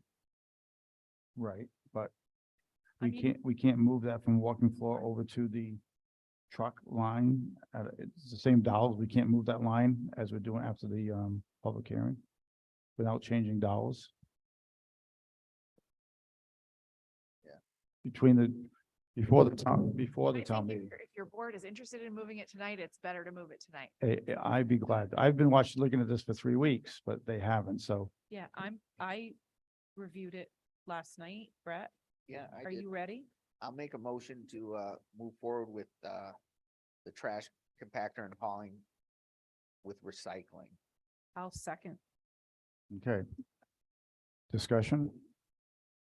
Any Yeah. discussion? The- Okay. The only discussion that I'd like, if we can move up that timeline in the future, that'd be great, because with the increased trucking fees, it's just it's like paying extra on a credit card. I think knowing that this is the direction you want to move in as we move forward with the capital plan, we'll know that this is the priority for the next couple of years. And however we can accelerate the plan Just FYI, we're gonna average we average about 2 loads a week. Right. So you're looking at about almost $1,000. And that doesn't include the rental Yeah. on the equipment that we have. So you're looking at $1,000, almost $1,000 in hauling alone. So as Brett said, we can move it up a year. It makes Yeah, sense. I'm not opposed to moving it up. I just don't know if it's, We can't do it this feasible. year, Yeah. not at 381,000. yeah, we have, getting ready to cut, so I don't Okay, know. is there any other comment before we vote, either online or in person? Sean? Just had a question. I don't know whether I understood this or not. Are we increasing the number of man hours required by the highway department in the new plan? Okay, I was worried that we were leaving out labor, as far as that goes. Don, can you on the mic, please? Nothing's gonna change. The hauling schedule for ourselves is gonna remain the same. And I don't foresee anything with a problem as far as him being tied up, especially with a roll-off type of vehicle. If it was a tractor trailer truck, sometimes you get caught up in lines at the incinerators. But being a smaller truck like that, I don't foresee a problem with that.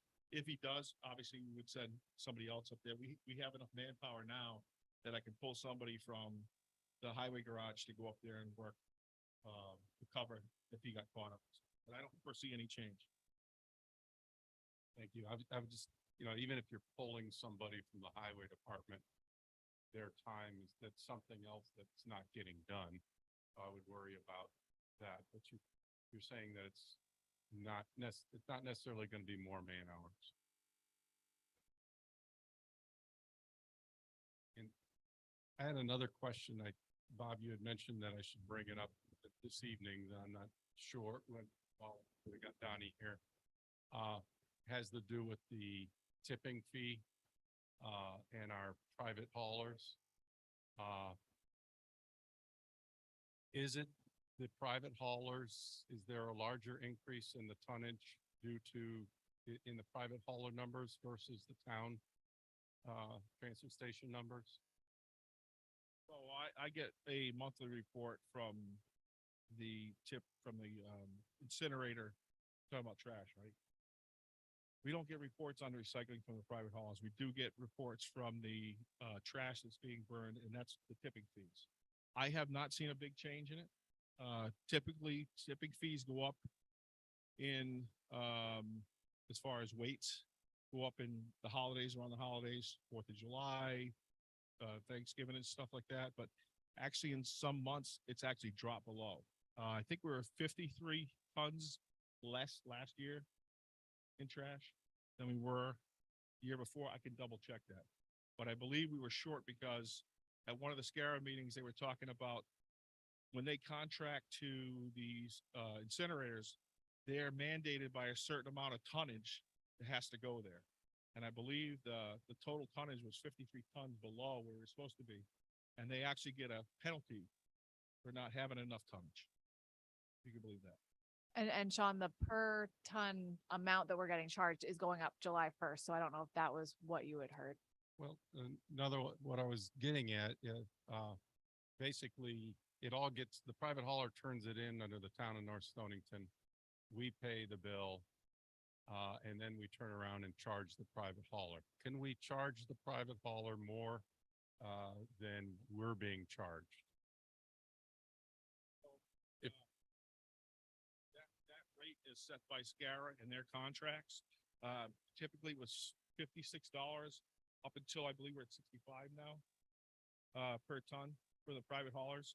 That rate is set by their contract with the incinerator, which is Wheelabrator now. Used to be the Preston plant, but now it's Wheelabrator out of Lisbon. That's where we take all our trash to. As far as trash from another town going in there, I mean, it has happened. These guys are really good up there by going through the load. So when somebody dumps a load, they'll typically pull a few bags to see what paperwork or something's in that bag on occasion. So, and even the people with SCARA go up there and do the same thing. They want to check for recyclables, how much recyclables are in there. And now Wheelabrator doesn't do it the way that Preston did it. Preston, incinerator, if they pull a bag and it's got 60% cardboard in there and the rest is trash, they would send notice to the town, because I got one time, warning us that people need to start recycling more. Wheelabrator hasn't done that.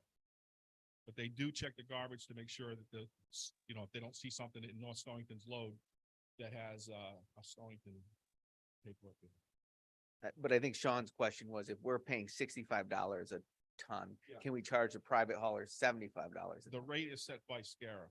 Yeah, no, but they're set to the town Right, for that, not to the private haulers, right. probably. As far as I know, I can look into it, but as far as I know, every town goes by what the rate SCARA sets, because that's the contract that they made. Now, do we charge any kind of processing fee? Because we're moving that money and accounting for it all? Okay. Thanks. No other comments I can see online. Okay, so with this motion on the floor? No other discussion by the selectmen, all in favor of approving the motion as stated, say aye. Aye. Aye. Motion approved. Last thing on the transfer station is bottle bill funds discussion. Do you want to carry that, Christine?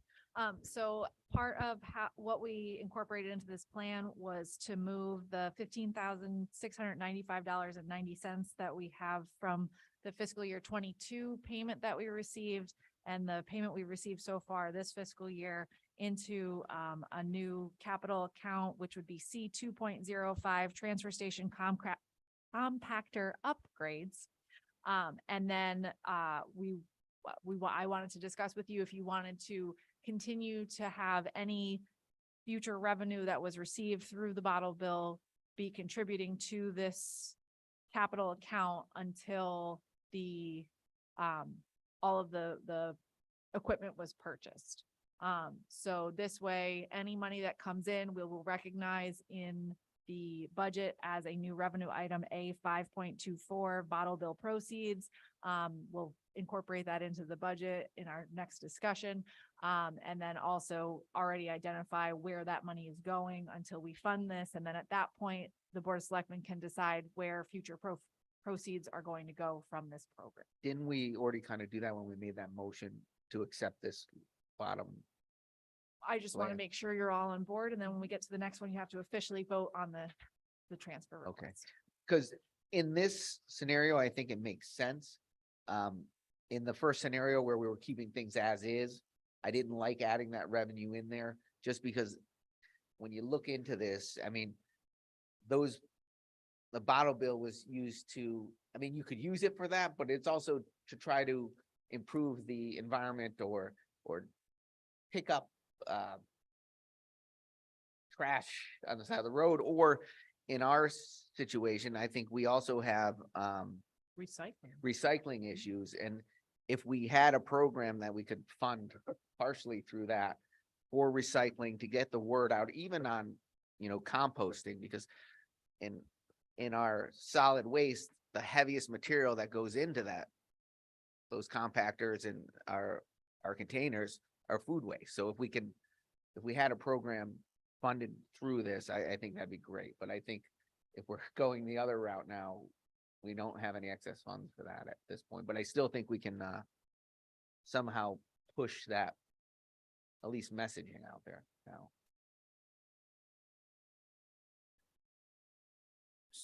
Any other discussion before we go to number 9, which is actually the We need to make a appropriation? motion to move it and approve it. On the number 9 additional appropriation, yes. So we need the motion to approve it, then I have to go to the Board of Finance and get their blessing. on it. Wow. So yes, we have to do it first. So do you want to make that motion?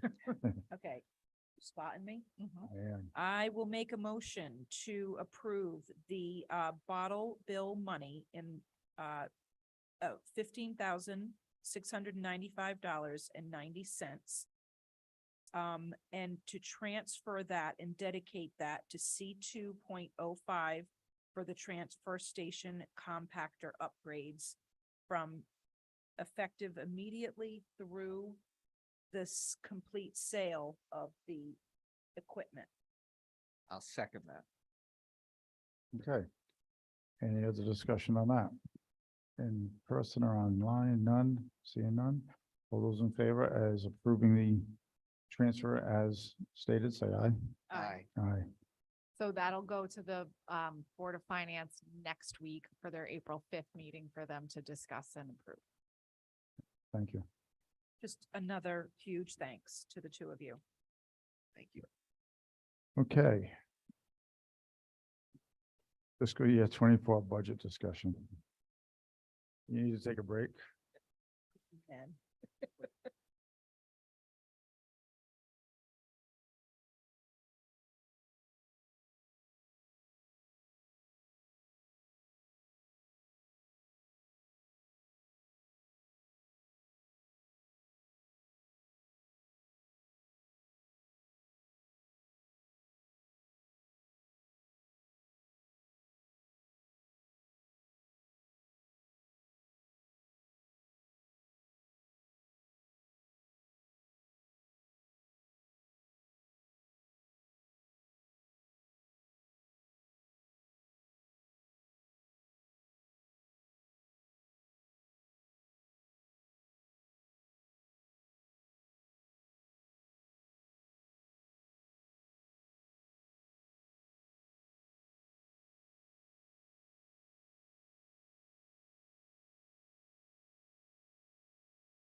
Okay, so we're gonna start on the budget. So let's start on revenue. We just talked about the bottom of revenue. I would like to make a motion that we're gonna create that line item of A5.24, which will be new. And we'll start funding it at a number of $15,000 per year, which is, could be conservative. It could be as high as 18,000, but just to make sure. So I'd like to have that, my suggestion is to create the line item, put the 15,000 in there for next year's budget under revenue, for the, bottle bill revenue. AKA the net fund. Okay, why don't we go through any other additions to additional revenue? And then what we can do is go page by page and we can each talk about what we want to do and not do, so. Can I just start off, by saying I think we all received about 25 emails, I'm up to 27. 27, yeah, one just popped on in support of the library. I had one against funding the library, but, we did receive 25 emails. There's 27. Nicole got an extra one too. Regarding keeping the funding at the 100,000. Okay, So I just wanted to read that out. okay. Get over that. I was gonna announce it when we got to the library anyway, but thank you for that. We announce it twice. Okay, so on page number 1, I want to start at, this is where I want to start. You can jump in any way you want. 901 tribal recognition. I want to lower that from 10,000 to 5,000. The reason being, I was actually the one that wanted to go from 5 to 10 a few weeks ago, but talking to our attorneys, they wiped out a bill that we had prior to now. It was $67,000 divided by 3 towns, and they wiped that out because of things that happened, loss of transcript, someone passing away, and they felt it better to start from scratch. We do have some money left right now in tribal recognition. They're going to give us a quote whenever they're going to do work for us. And in the past, and speaking with past First Selectman Murphy, we have done appropriations in the past. So since there's a tight budget and we're trying to find money anywhere we can, I talked to Preston also. They put 5,000 in their line for tribal recognition. So I'm not opposed to going from 10 back to 5, knowing that we can get an appropriation if need be knowing we have money in there now to cover us from now until July 1st if needed, and then another 5,000 for next year. So, And how are we doing this? Are we gonna vote on each adjustment? I think that's the best way to do it. So we vote on each adjustment, whether Okay. it's I making it motion or, Yeah. so So are you making a I motion? might have made the motion. You might make the motion. I might second that motion to lower the tribal recognition line from 10 to 5,000. Any discussion? Okay, then all in favor, say aye. Aye. What we'll do is we'll do these line items, depending, no matter who brings it up. And then at the end, before we vote to move the budget forward to the Board of Finance, we'll get a solicit comment. They can go back to any line item we discussed. Okay. How's that? Can I ask can I ask a question first? Sure. Because it has to do with revenue and not expenses. Can you remind me what we're charging the tenant in the Hewitt Farm house? $1,600 a month. It comes out to 19,200 per year, and he pays all the utilities. And when is that rent up? When is that lease up? Would have to be renewed July 1st. July. Is there any appetite? I don't know what rentals are out there right now. Is that essentially where we should be keeping it? Is there any, even if we did go up, it would only be a couple of $100, so I don't. We only have a 1-year agreement. I mean, we could go up. I just think we have a good tenant. And we know who we have. And sometimes I think sometimes it's better to know you have and have a rent that's fair. Plus, we know what the charge of oil is, and he's paying all the utilities, which saves the town money from us paying it. I would not have an appetite to raise his rent at this point. No, we have a good tenant who's gonna be a probably 2 more years. And then we can discuss after that, but, my own personal appetite is not to raise it. Okay. Brett, your comment then? No, not, I mean, there's probably the market out there to raise it a little, but I think the first year, keep it the same and then, Well, I mean, the first year he is paying 16. I mean, the first renewal. It would be to keep it the same when Yeah. he re-upped in July.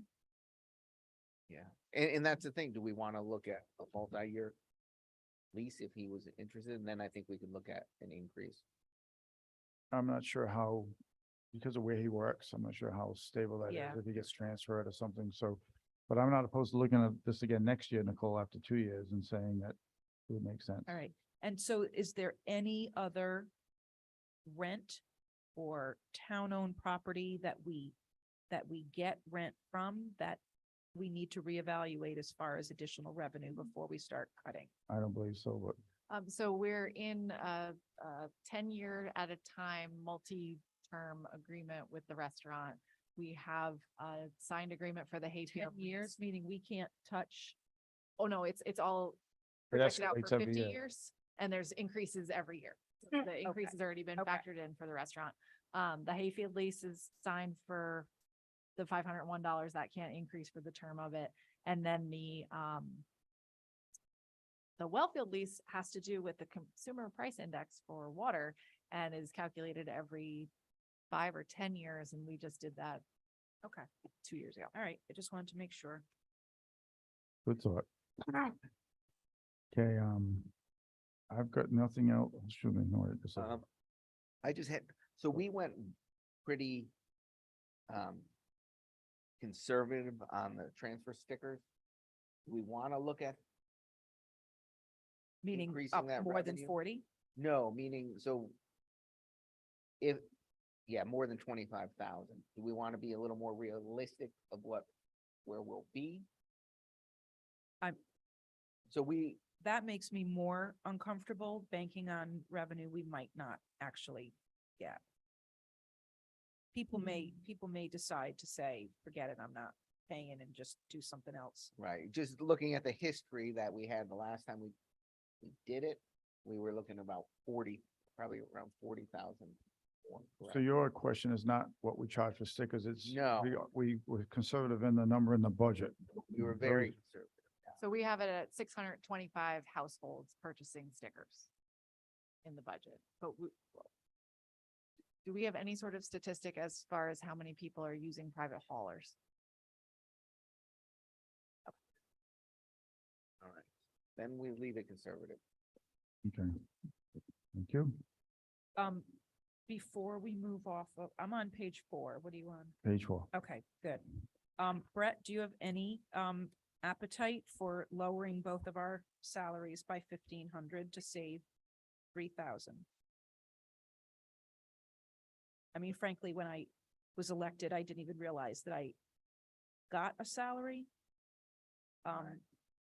Yeah, I don't mean to put you on the spot. I mean, well, we're up for reelection, so it's for others potentially, or us, who knows, but, I mean, I'm open to it, but I think I also look at it, are we moving backwards so that was always on the Board of Finance side, that we need to stay somewhat current with all our positions. I will say, when I looked at Board of Selectmen salary, first selectman salary, the other selectmen were there, and $3,000 stipends were at the low end already. I know that individually, sometimes we can do it for free. We see some of the other people on boards that work hard that do it for free, but I think that we spent the 4 years I was a selectman, we never took increase. It always stayed at the same place. Last year was the first time we moved up a little bit. So it's been stagnant for years. I'm sure when Sean was the first selectman, or maybe even when he was a selectman before that, it wasn't much different than it is now. So I understand where you're coming from, Nicole, but I don't think that's going to make or No, I break the know, it's- budget. And I mean, there was people last year that were asking for you to get larger raises. So I think it's, I would prefer that it stays where it is. And let's get through the whole budget, and then we'll see if we ought to come back and look at it. I appreciate the offer, but the selectmen work hard, and seeing that where other towns have their selectmen, I think you're already at the low end of the scale, so. I would like to look at on page 4, B1502, Economic Development Coordinator, $4,500 increase. I'm willing to take that out at this point. There's nothing that's really been done by the EDC to show us that they need that position. I think that the number is an arbitrary number that was thrown in there. And I would feel comfortable removing that, knowing that Ivana is still going to be doing the EDC work, even though she's leaving. She's going to stay on and do that work if the EDC approves of it. Bob, wasn't that 4,500 for a consultant to do their economic plan that goes into the POCD? Yes. So the thought is also we can see how much work gets done as part of the POCD and see if it's necessary to do a separate economic plan. And if it's necessary we may be able to get all the data for free, depending on what Juliet does as the consultant on the POCD. And we may not need a consultant to come in and write this updated plan. When we have a new PDZO, they may have an idea of how to incorporate that into what they're doing. And this way we can save that from the budget. And if we find that it's something that needed down the road, then there could be an additional appropriation request when we have an actual number. But it was true that this was kind of a number picked out of thin air. Well, I know the last plan was about 25,000 that we Right. had to do when we did the economic development plan. And I guess my last question on that is, did you reach out to the chair of economic development? That was always a pet peeve of mine, that the selectmen would cut a budget item from a committee without ever well, talking I to mean, that I committee think we first. can reach out, but this is, obviously, there's lots of people here tonight that are interested in what's going to happen with the budget. So, I mean, Oh, I understand. I just didn't know if Bob reached I out have not. to check on. I that. have not. Okay. yeah, I mean, I think that we need to. Unfortunately, we're in a situation of have to haves, not nice to haves. And unfortunately, I agree with Bob. I think that's a nice to have, but I don't think that we can afford it right now. I'll make a motion to remove from B15.02 the Economic Development Coordinator for $4,500. Okay, I would second that. Discussion? Hearing none. All those in favor say aye. Aye. Aye. Again, these are going to be hard decisions. We're not all going to agree on every decision. I understand that. Do the best we can and see what happens. Turning anything else on page 12 before we Yes. turn? Go ahead. So the Board of Finance operating expenses. I know that's a very small amount and I'm not looking at the auditing, but can somebody just help me understand, what those operating expenses are? So I think we use those funds for the legal ad for the budget hearing. We have to put an ad in the newspaper for that. So there is a bill in place right now to get rid of those. Hopefully that goes through, but it hasn't. as of Hopefully it does. now. All right. And then can I just ask about B4.04, the seminars, for 600? I know just from a healthcare standpoint, we've frozen all conferences, seminars for finances. Is that something, and I know that these are little chunks of things, but is that a nice to have, or is that? That's for the assessors, correct? Right, Doesn't it's for Darrell his continuing education that's required to keep That's up his required. certification. Okay, that's what I wanted to know. And then for travel expenses, B4.06 under assessor, is that the same thing? Can we not look at virtual? What we call them CMEs, but I know, continuing education? I don't think he used travel expenses this year. I think it could be safe to cut the travel expenses, and if he needed to use the town car, he would be able to do that.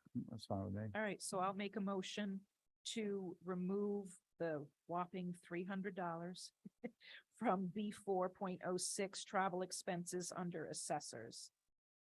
Second. Any other discussion? All those in favor of removing the $300 travel expenses from the assessors line item number B4.06, say aye. Aye. Aye. Anything else on page 4? Question, B603 computer expense for the tax collector. I think you might have touched on this before. So we're at actual year to date, 44,443, and they were budgeted at 8,000. We're looking for 8,300. I think he has purchases to be made, but I could be wrong about that. What number you on? B603 under tax collector computer expense.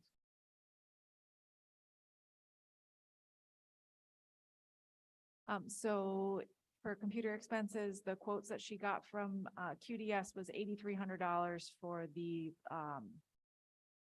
bills and mailings for the regular bills and the supplemental motor vehicles. So that was a quote from QDS. That's B6.03. So where they send those out. So we don't stuff them ourselves anymore. We have been, but with the new tax collector, she feels that this is a better use of funds and time. Even though we went full-time over the past part-time. It also saves in another way because we're not buying the envelopes to send them out. They're buying the envelopes and paying the postage. So Does it even out?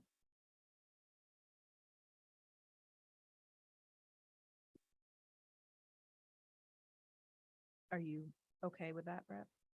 Yeah. So, just so that the assessor doesn't feel I'm picking on them, B6.04 for travel expenses under the tax collector. For 700, the 21-22 spend was only $85 and change. Is that a requirement? That just for- changed.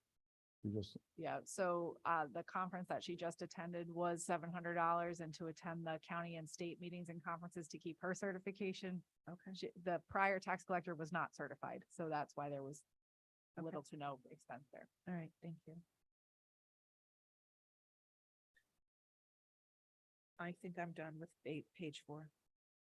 okay. Right, okay, move on. Yeah, I just wanted to check our town attorney line. I know we're over this year. But I know in the past years, we were sending more and more stuff to the town attorney for review. Is that something you see continuing? You know, you never know what's gonna pop up, like I didn't through, so I didn't know we'd be sitting here talking about a conservation easement, so.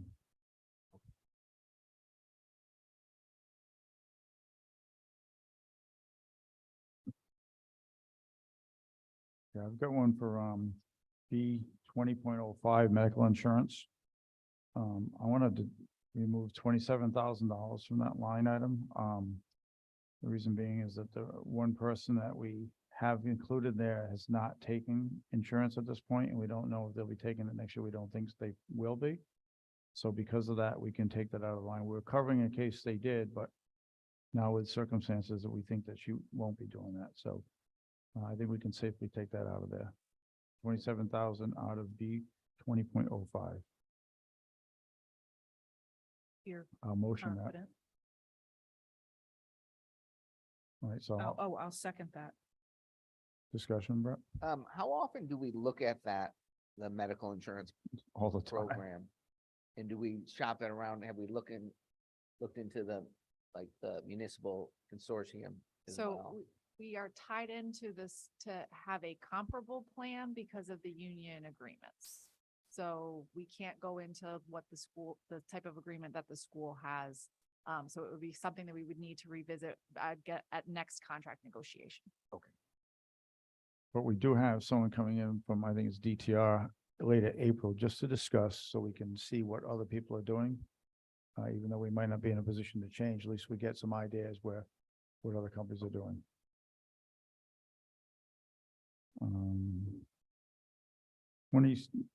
B 20.06 civil preparedness operating.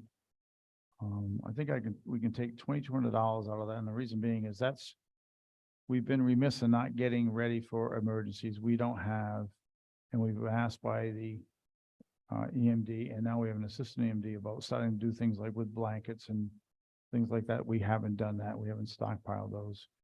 The reason I think that, even though that was part of their budget for next year, the EMD has money in his budget left over from this year that he could use and buy that this year. So What line item was that? B 20.06, B 20.0. Oh, 20, it's on the next I'm page. sorry, 20 B. What? B 26. 26.06. Sorry. Oh, the next. Oh, I jumped over. I apologize. We'll go back. Sorry about that. I go ahead of myself. Are we going back then? We'll go back after this. Let's do this line before Oh, we talk okay. about it. So I think I would make a motion that we take $2,200 out of B 2606 for the reasons I mentioned. I'll second. Discussion? Do you think that's the most we can take out of that? So we went from 7,000 to 11,000, but we only spent 2,000 so far this year. He's got, he just had his radios done, correct? He just had the radios done. He just updated his technology because his laptop wasn't working. So the way that they broke down their budget request, $2,200 was what we thought was the most appropriate. Because there were certain things that we can have him by now. I'm just pulling up his submission.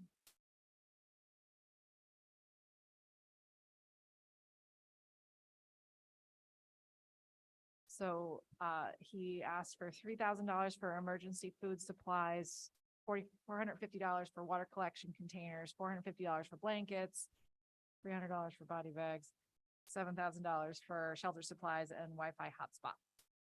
So Bro, if you think there's another number, then by all means. So hang on, that stuff he's requesting, not that we've already Right. purchased, not that, no, we have not. I would, his Are recurring, we trying, are we setting up? I thought that we, in times of emergency, we were utilizing other area shelters, not something specifically in North Stonington. We use the Stonington shelter. We're not trying to set up a shelter per se, but we are setting up a warming and cooling center at the senior center eventually. But people don't stay overnight there. I So- unfortunately, I think that, not unfortunately, Brett, but I think that I agree with Brett. I think might be able to take some more out of that. I think we go back to last year's number. Okay, so what are we taking out? So we're taking out 4125, correct? And leaving the 7,075. 7,070. Okay, I'm okay with that. So we need to amend that motion. So I'll retract my motion. So I'll make a motion to, to go back to 2023 numbers for 2606 in the amount of $7,075. I'll second. Okay. No further discussion. All those in favor say aye. Aye.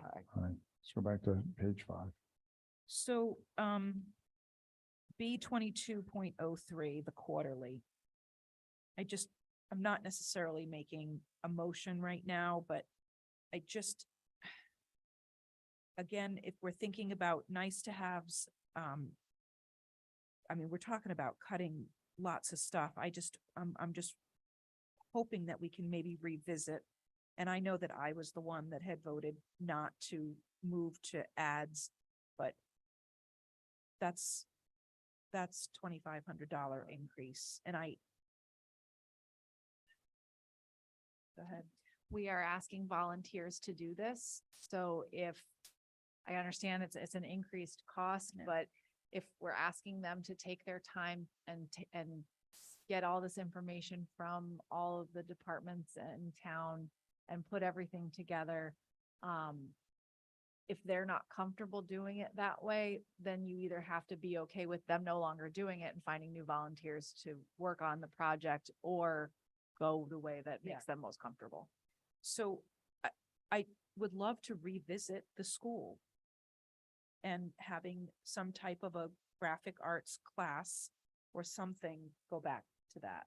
I don't think they have the printer anymore. All right. Was part of the issue. But I did have that highlighted here as well, because it is a $2,500 increase. We have to look at everything. Oh, well, let's see where we end up after Okay. flashing it. I mean, another thought that you could go with is find the number of pages that will still Right. fit within that $6,000 price. And- The and price stick of to that. postage has gone up, so you have to take that into consideration. So if you think that we're spending about $2,000 on postage for the 4 issues, I thought EDDM went down. we're paying, Regular postage went up. I thought EDDM went down. we were paying like $460 something per mailing. So if you think $500 per mailing because it also fluctuates on the number of mailboxes in town. So take that $2,000 out, so that leaves you $4,000, so $1,000 per issue for printing costs. Price of paper has gone up. So it just kind of depends. I do, because we have gotten thicker over the past. Yeah, so Yeah. maybe the only way we can control the expense is by limiting the number of. Paid. Lisa's not on, right? So I'll make a motion to cut B 22.03, the North Stonington Quarterly Newsletter, back down to $6,000, which was what it was last year. So reducing it by 2,500. I'll second. I just think that, the quarterly, as we're just saying, is coming out next week, and on the front pages, we're describing exactly what's gonna happen at the transfer station, so I think it's an important tool. We don't have local newspapers that do No, I that. Completely agree with you.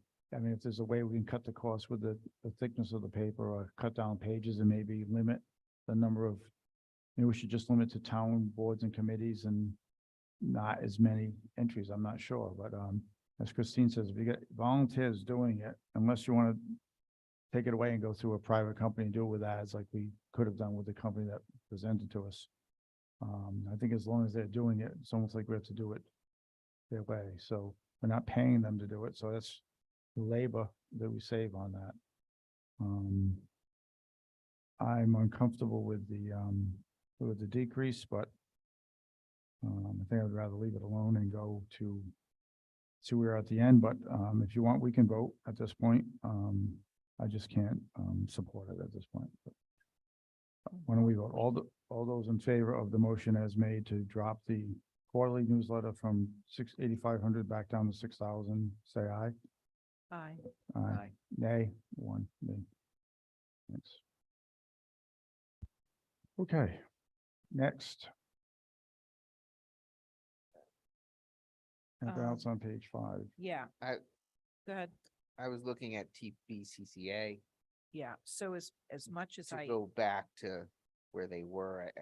I don't love doing that, but I Yeah. think, I mean, we're in a tough spot where we have to make some yeah, decisions. and I would broaden it. It makes me nauseous to do, but I think that I'm looking at just going back to the 22-23 asks for the majority of everybody that asked to go up. So that's actually the Pawcatuck Neighborhood Center. That's actually the Women's Center for Safe Futures, TVCCA, and United Community and Family Services. So not cutting them anymore, just putting them exactly where they were for 22-23. I'd be comfortable doing that if also when we see where we are with some of our COVID money, maybe we can revisit, That's a Some good, of that that's a too. good point. because we did give Pawcatuck Neighborhood Center some ARPA funds, and did we give any of the other ones? Yeah. ARPA? United Community and Family Services we did. All right, so Christine, do you have those line item, those numbers? So it would be B 2303, B 2306, B 23.10, and B 23.17, all back to last year's number. Okay, let's do that as a group. I'll motion that we move the social service and welfare line items back to last year's number with the 4 lines I just read. Second. Okay. All in favor, say aye. Aye. Aye. Aye. Christine, is there any way, are you tallying as we go? Can you give us? And what, can I ask for a refresher on what we need to get to?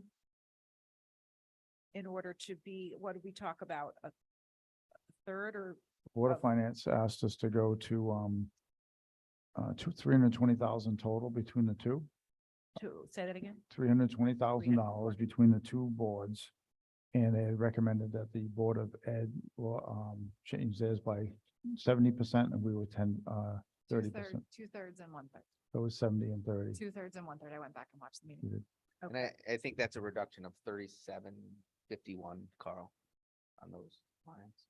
What, we're only at 37,000? No, just that 3,700 out of those lines we just did. Oh, okay. Carl asked, so. So where are we right now? Can you tell me 100,000? I cannot tell you that. That would be a lie. 47? Did we vote on that? No, This last track. Yeah, we did. we did. Yeah, I made the motion, Brett seconded, All right. and we voted. So at approximately 47,000 is where we're at right now. 47,176. Can we go over the cybersecurity network protection, What line item is that? 2505 in the amount of 6,200? I think that's a quoted number, isn't it? That is, so the reason that number is so high is because we're taking 3,520 out of software maintenance and 1,195 out of software licenses and subscriptions and moving them into that. I can tell you what software specifically falls under the new line item. Yeah, that'd be great.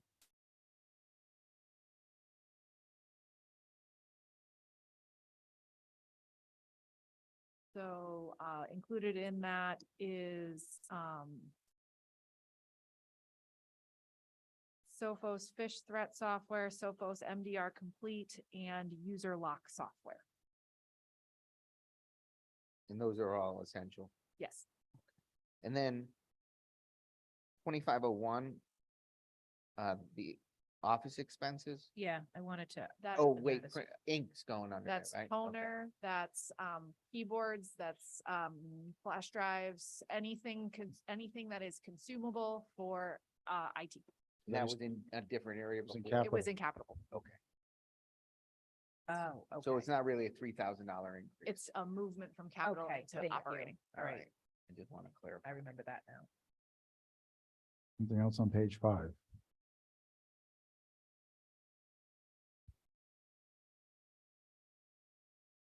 We're up to page 6, even though I jumped ahead earlier. Um,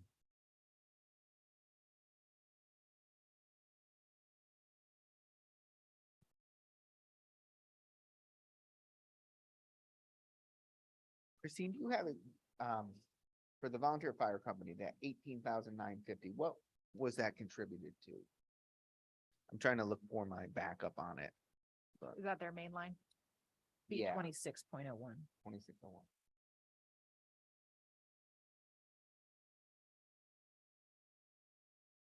Okay, so those increases are in stipends, computer software, which we did pay for the initial subscription out of ARPA funds, but now they need to fund that themselves.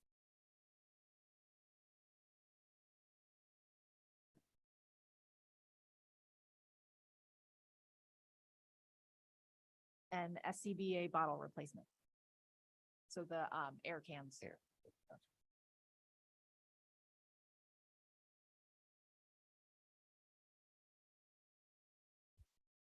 I don't necessarily, well, the top half of the page, I'm fine with. I'm gonna go to B 2710 then, town property maintenance. I'd like to drop that by $10,000. Why is that, Tell Bob? me your, yeah, tell me your. 'Cause that one scares me. So we discussed it this week. You can comment if you like, Christine. If And you you're can say if dying you to comment over there, I can see. So the thought with this line is, we're trying something new for next year. So we've been paying any of the large repairs out of the capital line item.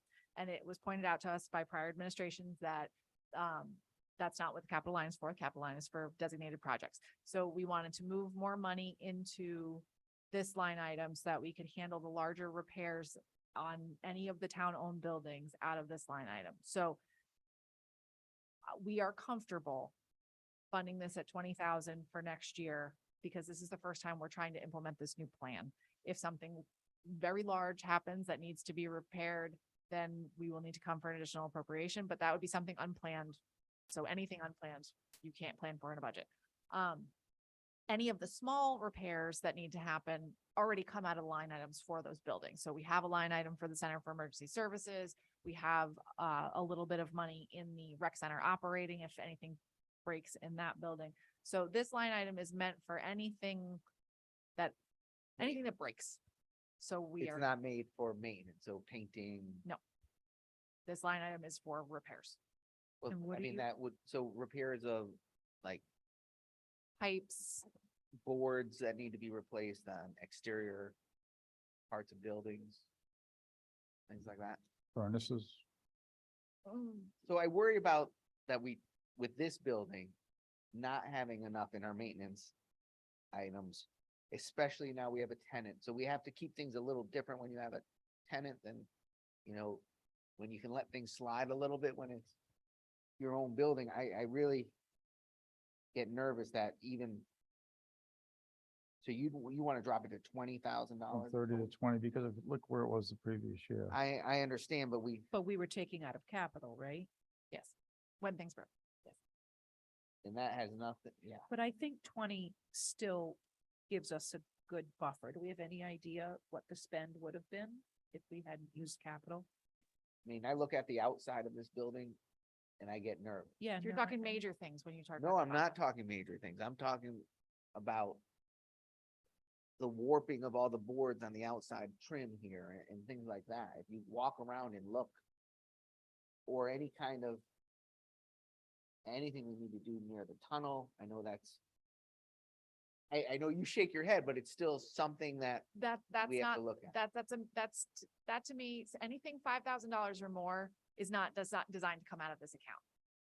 This is fixing things to keep the buildings functioning. This is not major building improvements. This is not So a that's- boiler. So that's 4 things that we might have to fix for $5,000. I know, No, for 20. yeah, so 4 things at $5,000. $5,000. I know $5,000 doesn't get you far now to have a contractor come do anything. Well, I I mean, mean, I we think- can reduce it. I'm just, I'm really should nervous. we about that. reduce it about 5,000 instead of 10,000? I'm more comfortable with that. Nicole, what do you think? Yeah, that's fine. I mean, it's all a gamble.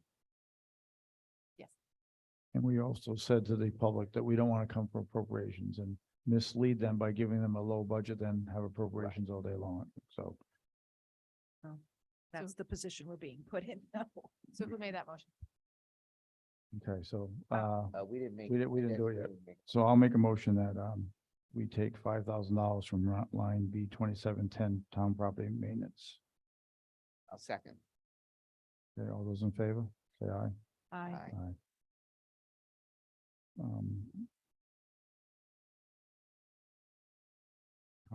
So here's one that you're not gonna like. Not that you like any of the other ones.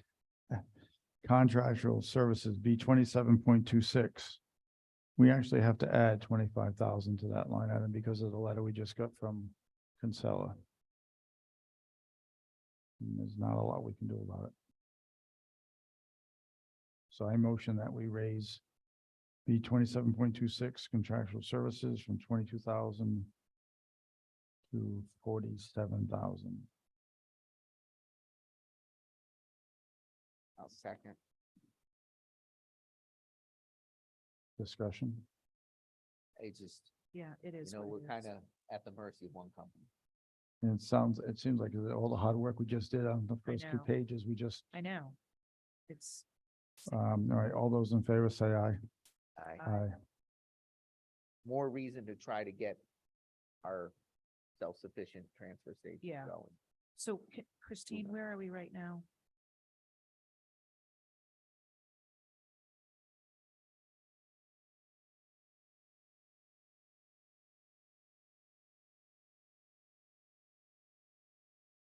We've cut $27,176.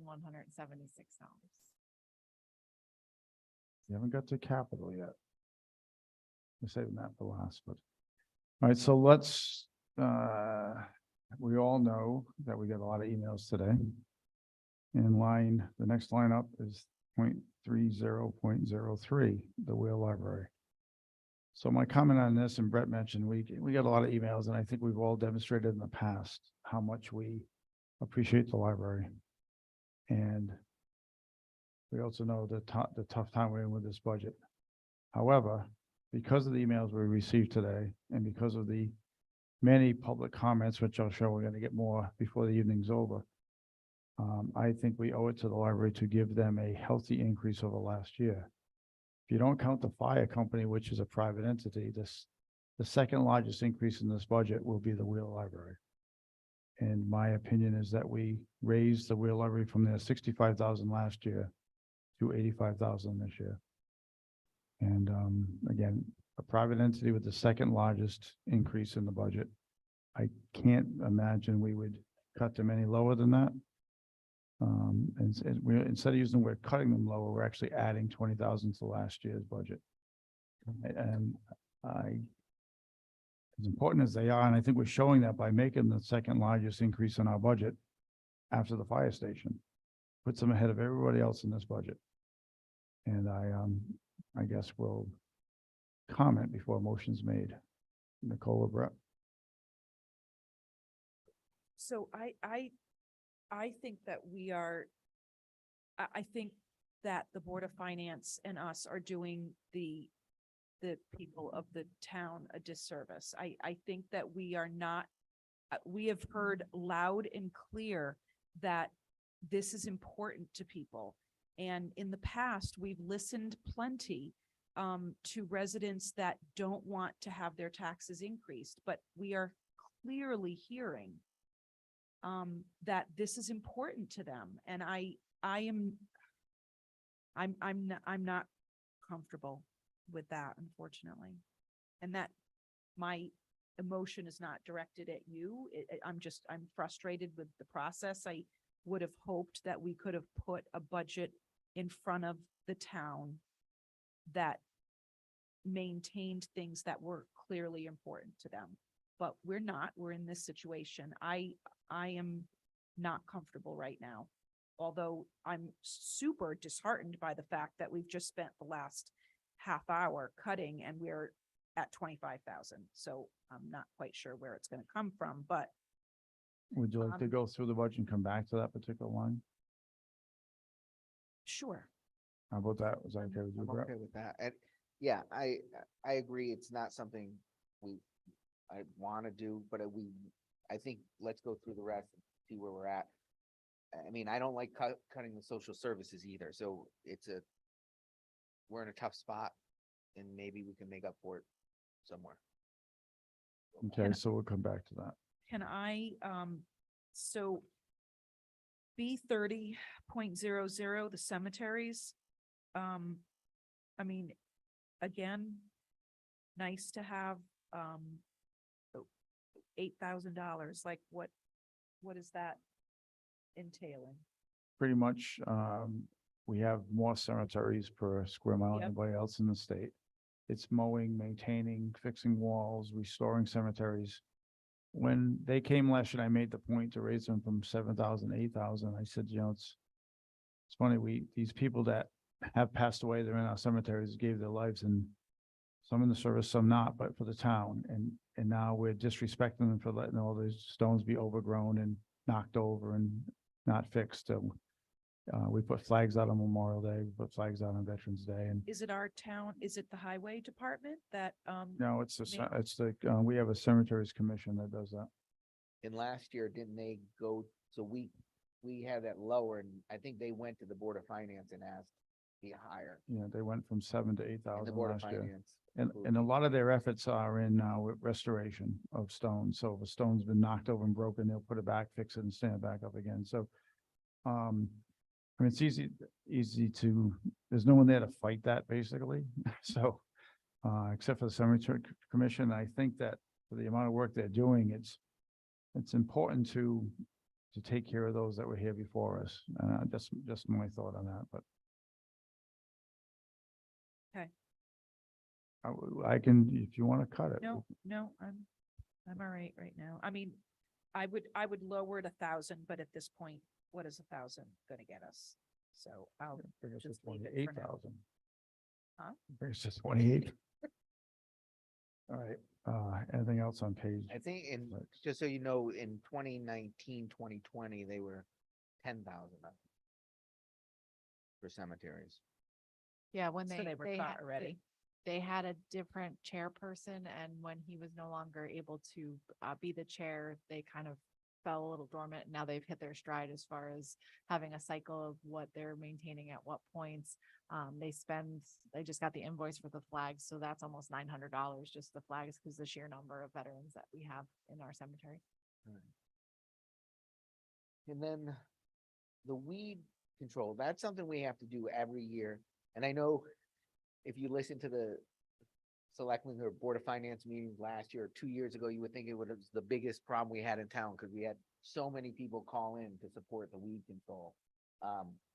So is that a fixed number every year and that's what it really costs us? So it costs them a lot more than that. We're contributing $5,000 per lake, but the treatments that they're doing, they're matching that, if not going above. The association. The associations Okay. themselves. So Yeah.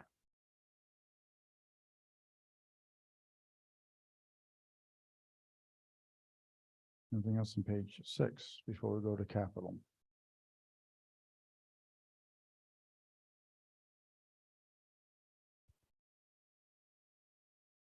Go ahead. Okay, so 7.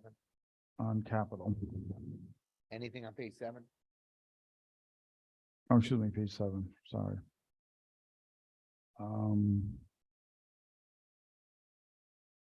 I mean, without having a PDZO, you can try to cut the trainings and seminars. We had increased that because the previous PDZO needed to get his Casio certification, so that was why that was increased to the $1,655. There's no guarantee that the person you hire will have that certification, but they are required to have it. And they have a certain amount of time to get it, right? 2 years? or- 2 years. Do you want to cut something, Brett? Yeah, and we can't touch the salary because that's the union, even though we don't have Contractual. anybody, we're giving that position a raise. Union contractual.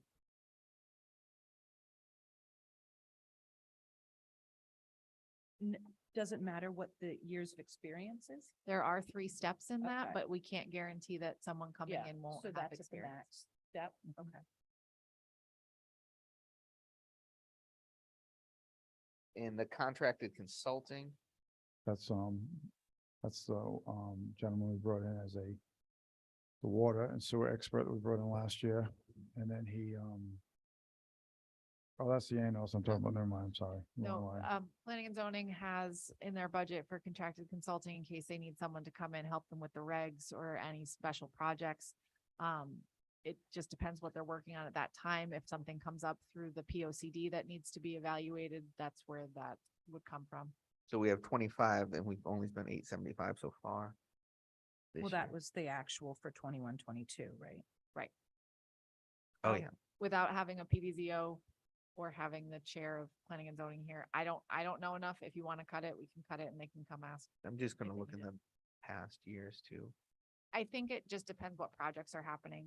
And Yeah, if it they looks like need it's been assistance. 2,500. It seems like it's just a reoccurring number. I don't see if they've spent it ever. So if you want to cut it, we can. I would cut it if we don't, I would cut it by $1,500. I'll second that. Okay. All in favor of cutting by $1,500, line item number B 34.034, say aye. Aye. Aye. Okay.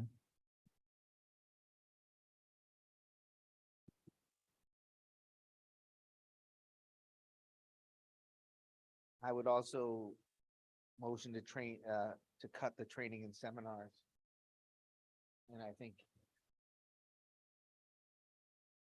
I wrestle with that because if they need it, but they do have 2 years to get it. And we might get lucky that they have it. Or they start taking it following year. Right, and that position is also supposed to be, I don't know the letters, but planner certified as well. Right. So there's continuing ed that's required for that. So I wouldn't zero out that line, but I think you could cut it. I'd lower it by 1,000 and leave 655 in there. Got a motion? I'll make a motion to lower B 34.036, training and seminars under planning and zoning to $655, cut it by 1,000. Second. All those in favor say aye. Aye. Aye.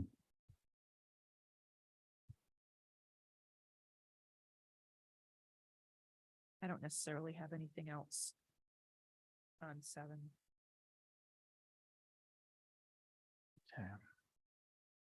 Let's go to 8. Sorry, Go ahead.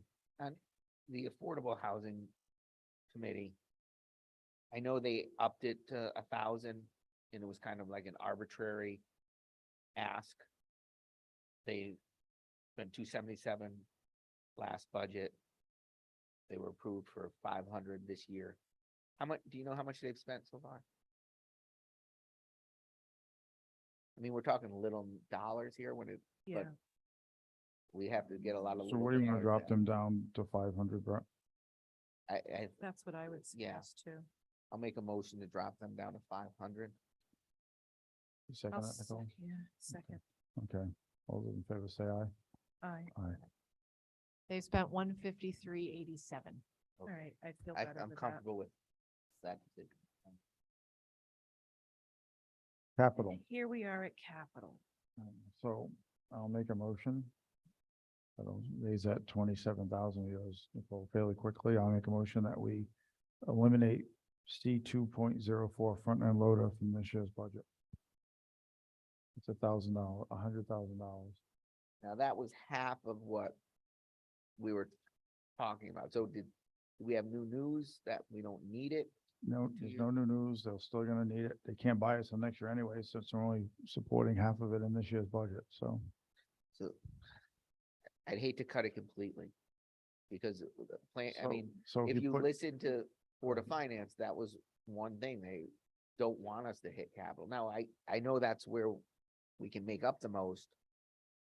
Maybe, what about lowering it 50 if we have to do something? So So put I know the some- Board of Finance said that, but how many times I say back to them, if you give me a number that's gonna be over 100,000, that's the first place I have to go.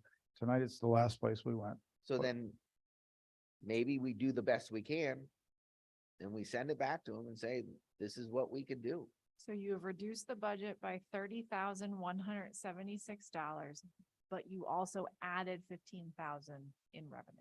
So your net is 45,176. And we have to come up to 101. 106,861 is 1/3 of the reductions.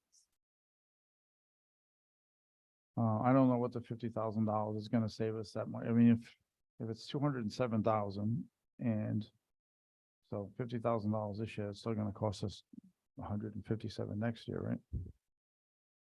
So what's the difference? Cause then we just in the same boat next year. Unless we, I mean, if you listen to Board of Finance over the years, they said, you know, for one-time purchases and if you need to do something for a one-time purchase, come and that's when they can dip into the undesignated fund. Now, they don't want to, and maybe we get really lucky and we get our refund from the state sooner rather than later. Of how much is that?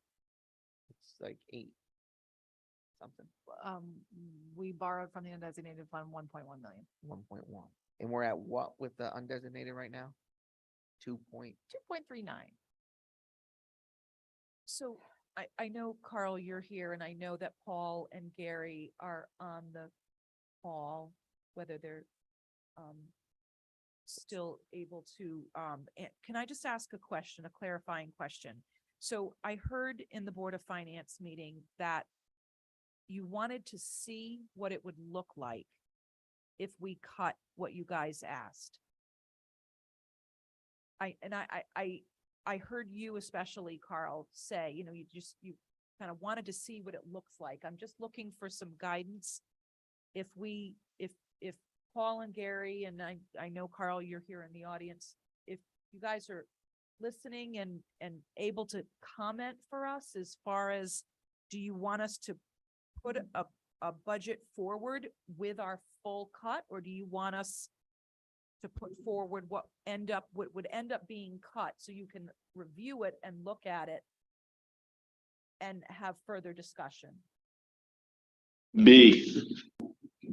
Okay, thank you. what would be? Get- Pay attention to me. I was, but It was put forward our cuts of what it would look like so that they can then review what we've had to cut, where we're at, the decisions we're trying to make on capital right now, so that they can have further discussion. I think. Yeah, and just from what I've endured so far, and thank you, the three of you and everybody in the audience for going through this. I am concerned at the level of cutting we're having to do to get to the mark, but we could talk about it tomorrow night. I do, while I'm unmuted, sorry, Christine, I'm curious how we worked on all that, and then we had to approve 25,000 upspend. That was sort of skimmed over. So that was, you want to, an increase in hauling rates Yeah. for our recyclables from Casella. we literally just got the increase in. Okay, that's good. I can cover that off with Paul. Paul dropped. All right, I'll go back on mute now, Christine. Thank you very much, Gary. So then if that's the case, then make your motion. Our motion that we already made it, but we'll make a motion that we Oh, sorry. take C 2.04 front end loader and we drop $100,000 from the budget. I'll second. All those in favor? Well, so my discussion is that we put forward what this would be, and then hopefully they review and If they feel they understand need to the add something importance. back Yeah, in, they can. okay, I mean, as I said to the Board of Finance at the last meeting, their job isn't just to cut. Their job is to cut, leave alone, or add. It's not always just cut. okay. They're supposed to come up with the best budget for the town of North Stonington. And if Okay. that means adding something back in, whether it be a truck or in this case, or something else we cut, they think they've heard the meeting, or they'll know our notes from now, they can put it back in if they choose to. So, Okay, I have to say, I don't love sending something over that you don't support. But I understand where we're at. Okay, so we vote on that. All those in favor say aye. Do we do that? Aye. I didn't say anything. Okay, so. You want to change the number from 100,000 to something else? Go ahead. I can rescind the motion. But we're in still, well, we're gonna vote. I mean, I'd more comfortable at 50 because I still rely on that. We have to not just cut capital. And I know they can put it in or take it out, but like, But we're not gonna be able to come close. no, to the hun- We should get to our number. If we go with- over our number, With the front end loader being gone, but not otherwise. I no, mean, no, right, if we take that out, we'll probably hit our number. If Yeah. we don't take it out, it's gonna be tough to hit Yeah, the number. I mean, there's only so much that we can nickel and All dime, right. so so I'll, vote yes. louder, please. 3-0, yeah. 3-0. Do Okay, you guys need to vote on moving the walking floor trailer money to C 2.05, or since we did that in a I prior? think that initial motion to follow that plan moves that. so are you going to make the change? We don't have to vote, you're gonna make So the change. administratively, I am moving that money. Perfect. Main acquisition fund, 3.15. I motion we bring that back to where it was last year. We've heard the argument that it's taxpayer money. It's sitting there in case there's a piece of land that becomes available. It's nice to have it sitting there, but is it a need? I'm not sure. And What number was that? C 3.15. 3.15. And I think we discussed before that if there's a piece of land out there that's $150,000 to $200,000, we're gonna go for an appropriation for the balance anyway, so. What $5,000 isn't gonna make or break the purchase of a piece of land. So my motion is to go back to last year's number, which is 75,000. No, Which is what? It was Is 2,000. Two. Excuse me. So we would reduce it by, I'm gonna reduce it by 5,000. That's my motion. so. There- Oh, Do we Oh. need to leave $1 in it or? No, okay, I'll second. I'll second and discuss. So my discussion on that is it is pre-taxing our revenue. know. So if we find a piece of property, I think that's when we go to the town. If we're cutting social services yeah, no, I and understand. hoping that we get land, What's our balance in there right now? Is it 78 or 75? 75. This would have brought it to 80. Right, Yeah, and I wanna go I'm back to fine. 75. We're gonna have to. So, all those in favor say aye. Aye. D 3.35, farmhouse, 1750 farmhouse. We have a lot of money in there. We're adding for scraping and painting. We need enough money to do that back porch, because that has to be done. I got a quote on that. When we got a quote on the windows, it was around $16,000, but there's enough money in there. If we take 20,000 out, we still have enough money to do that. And then some other minor repairs, so I would like to make a motion that we remove $20,000 from C 3.35, 1750 farmhouse. does that cover all that? I'll second the motion, but Thank you. does that cover all the outside facade and stuff that was?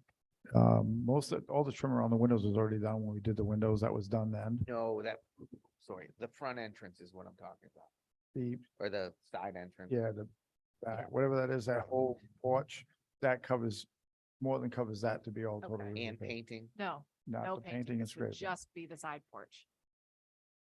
We don't think 40,000 is enough to do the porch and paint.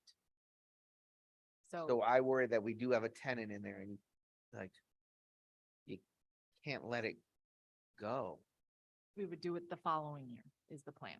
So it's one thing at a time. We did the windows. That was the most important thing for the envelope of the building.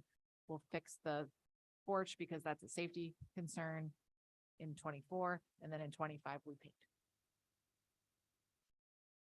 I don't know if it'll make it that far. I think it will. It's been there since 1750. I think it'll make it. Hey, it's gotta come out of somewhere. So that's my motion. You second it. We can. If you wanna change the motion, I'll retract it. Yeah, I mean, if you, But if we left 10 in, it's not gonna get the paint job done. So if we only take 10 out, it's not gonna get done to what we want to get done anyway. So why don't we get the back porch fixed and then next year we'll do the siding and the trim and Yeah. the painting. I think we have to, unfortunately. So are we ready to vote on that? or- Yeah. Okay, all those in favor say aye. Aye. Aye. Can I have a grand total? We just took 125,000 out of the capital, which was nice. I know. So technical question on the farmhouse. I know that's a separate line item, but for some reason, if we have extra money in our town building maintenance, that's still considered a town building, right? Mhm. Of course, we cut that too. I know we cut that as well. All right, so where are we?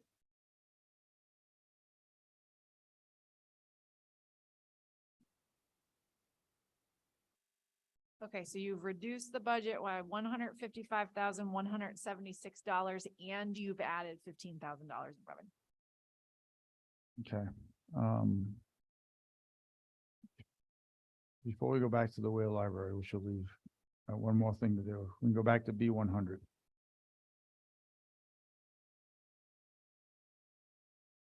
B100 is first selectman salary.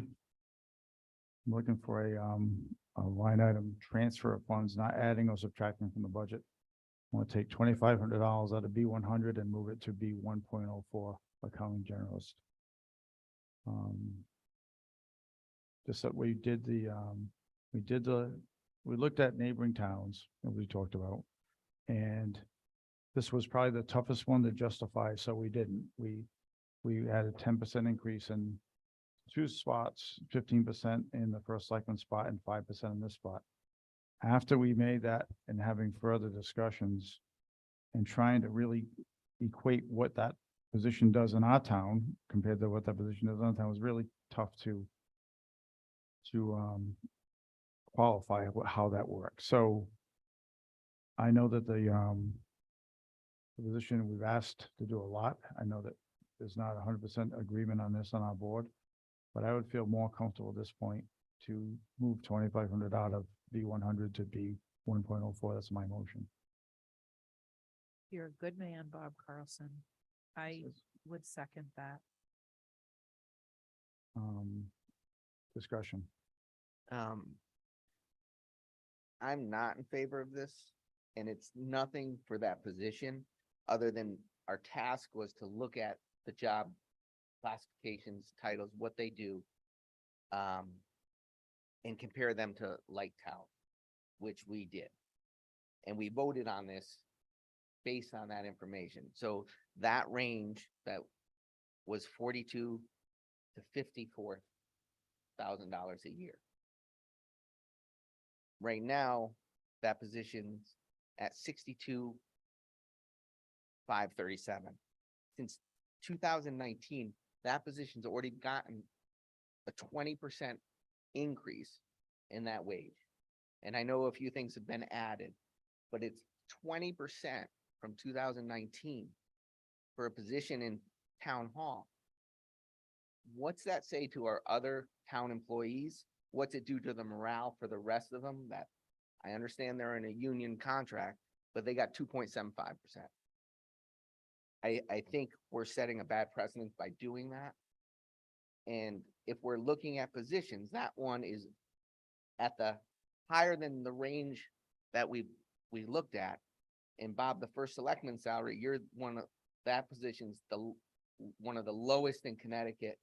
It's the second lowest out of populations 5,000 to 999. And that was from a 2016 survey that that salary is. So you have to look at the future of where that's going and what you're recruiting down the road. I understand your point. I think it's all valid. What you're saying, there's intangibles. I think when the administrative assistant's job went from full-time to part-time, duties get moved around, and I know there was compensation given at the time. Going to the council of government meetings and seeing how other towns are just dying to get employees because they can't. There's many towns looking for planners, CEOs, buildings. There's a big difference between a planner Oh, there is. and that compared to an accounting generalist. There's We have special a- certification you need. for those positions. I don't disagree, but we have a brand new tax collector that's trying to dig out of two previous part-time tax collectors. I don't want to say mess, but work that was left undone. We have a brand new central office, who we're trying to work with them because they would kind of get left holding the bag a bit themselves.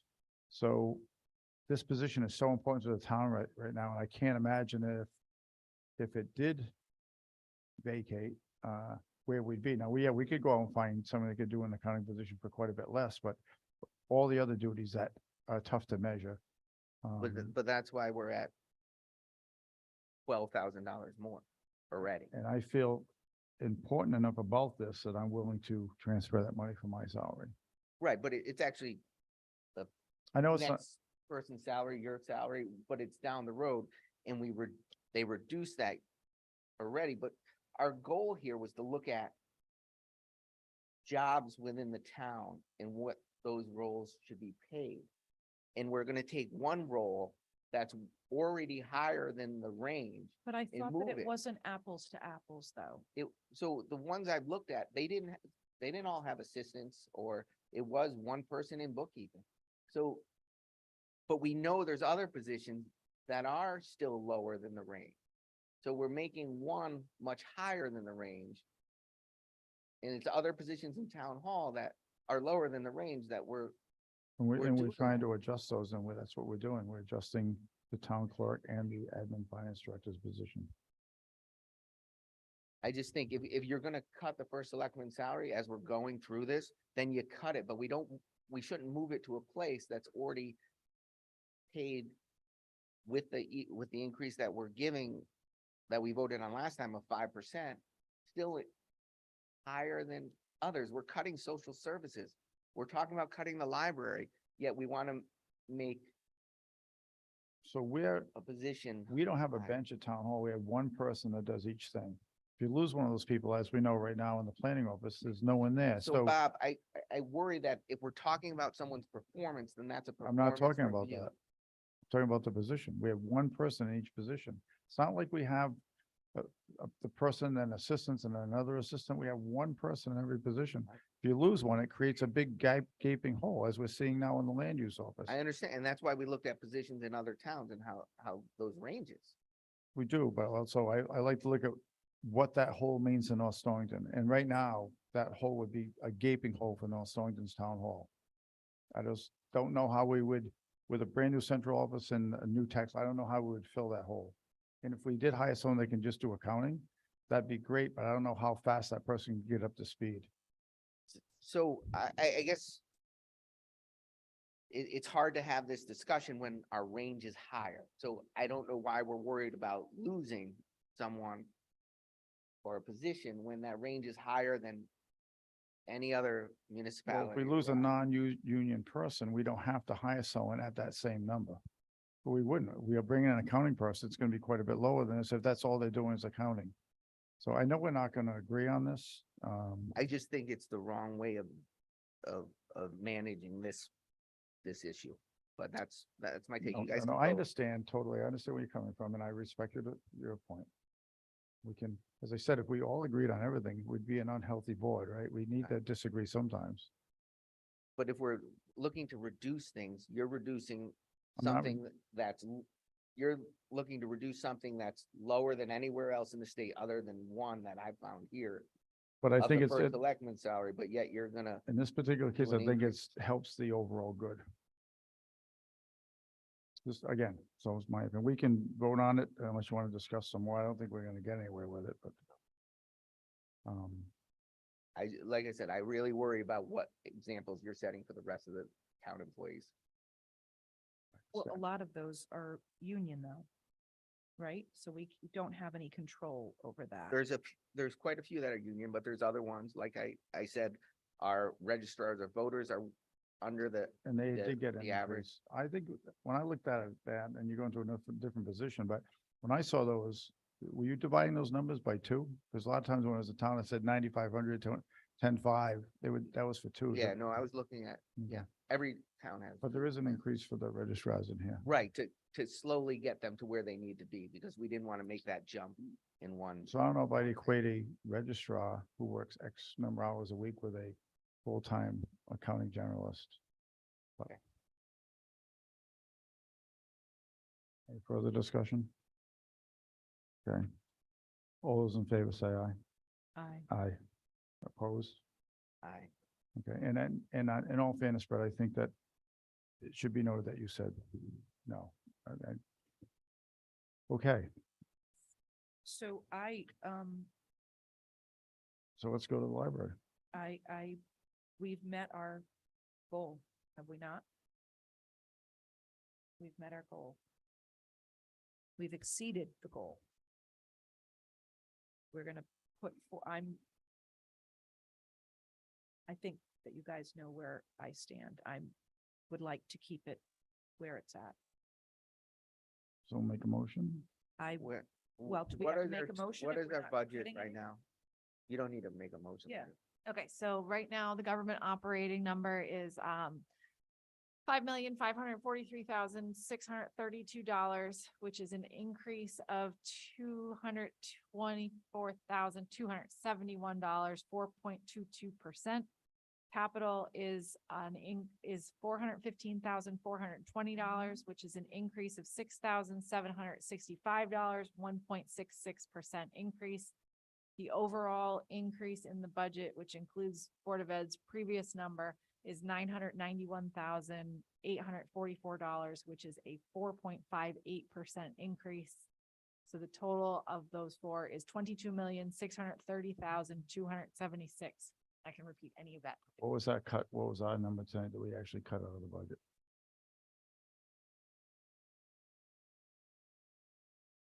Brett's right, you don't have to make a motion if we leave it the same. There's no motion needed. Say that again? If we leave it the same, there's no motion. Yeah, needed. Brett's I right. don't think I need to make a motion. I just think I'd love to make a motion to adjourn, but we have a few more. So items, but- you've cut $155,176 and added 15,000 in revenue. You done? I say we're done. You, Brett? What was our percentage what number did we have to hit? You again? had to hit 106,861.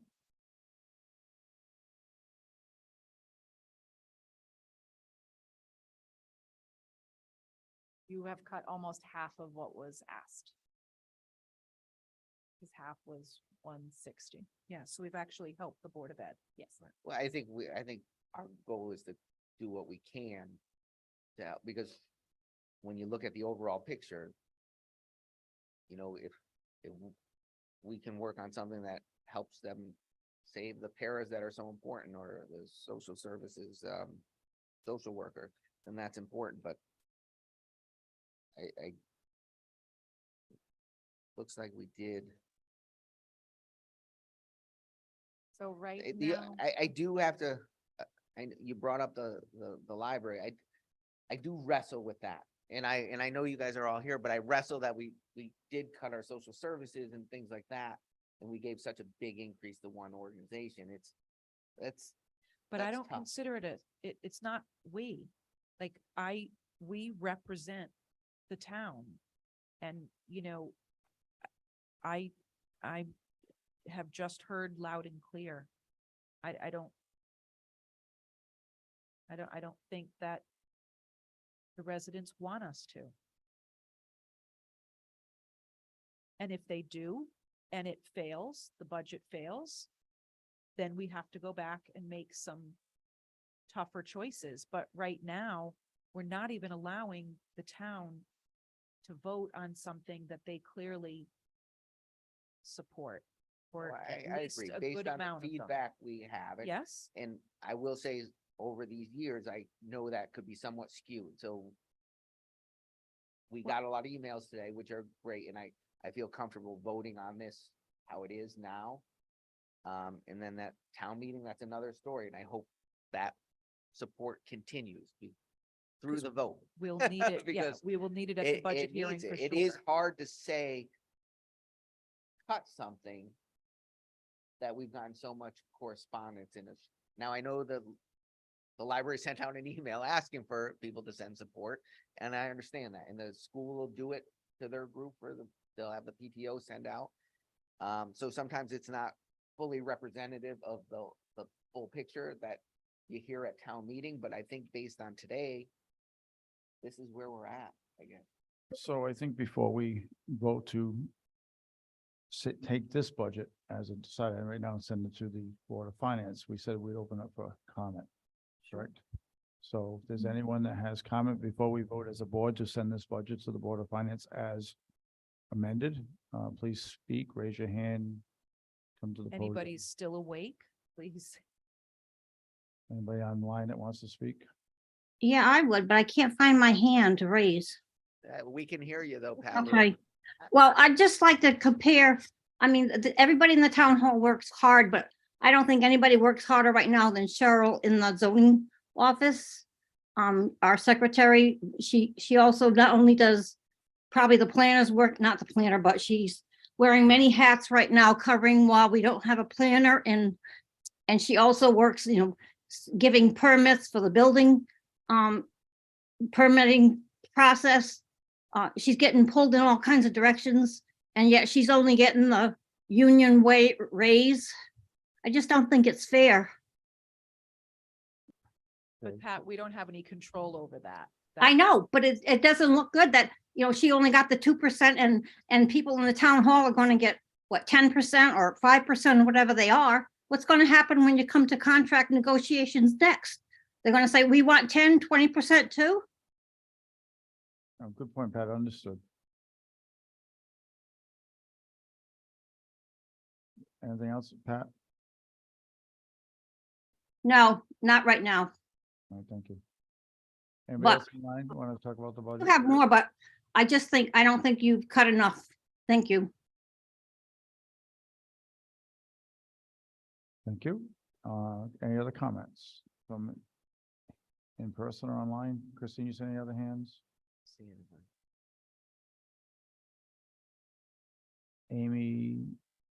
Amy Friend? Amy Kennedy. Brian Rathburn had his hand up. Okay, Brian, you want to say something? Hear me all right? Anyways,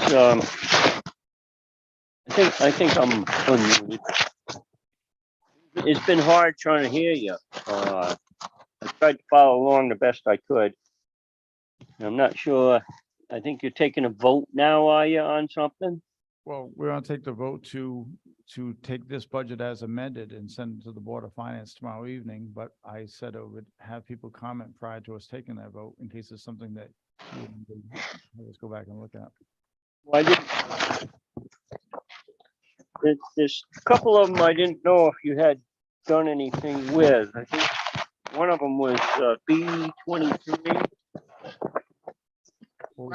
Brian, can you, I don't know if you're flipping papers near your phone or something, but it's hard to hear you. Okay. You know, I wonder if I'm not sure if it's your room or it's my computer or what. No, you Okay, sound perfect right now. B23 Don't was the move. social services. I didn't know if you did anything with them or not. On the social services, we did. We put them 'Cause all I was back. gonna recommend you just bring them back to the 2020 and the 2023. And that's what we That's did. exactly what we did, You Brian. brought them all back Yes, Yeah. we did. and what about the nonprofit? Did you bring What does that? mean? I didn't understand that, Brian. The nonprofit. The B23.16. Oh, can We some- left Yeah, that let's at see. the 1,000. of They, last year. they saw no increase. We left it exactly where it was at 1,000. I'm not sure what you said. I missed it. You said they didn't seek an increase over last year. We left that where it was. And the B3408 and the B3409, I think the 3409, I think I heard you say you're going to 500. Correct. And I didn't know if you did anything with the B3408. We didn't do anything with it because General Conservation Commission. Yeah, Because the money that's in their budget pays to have the calendars made that they make, and then that money goes back to the town. So basically it's a wash. So they really don't have any money other than what it costs them to make the calendars, which they sell, and give that money back to the town.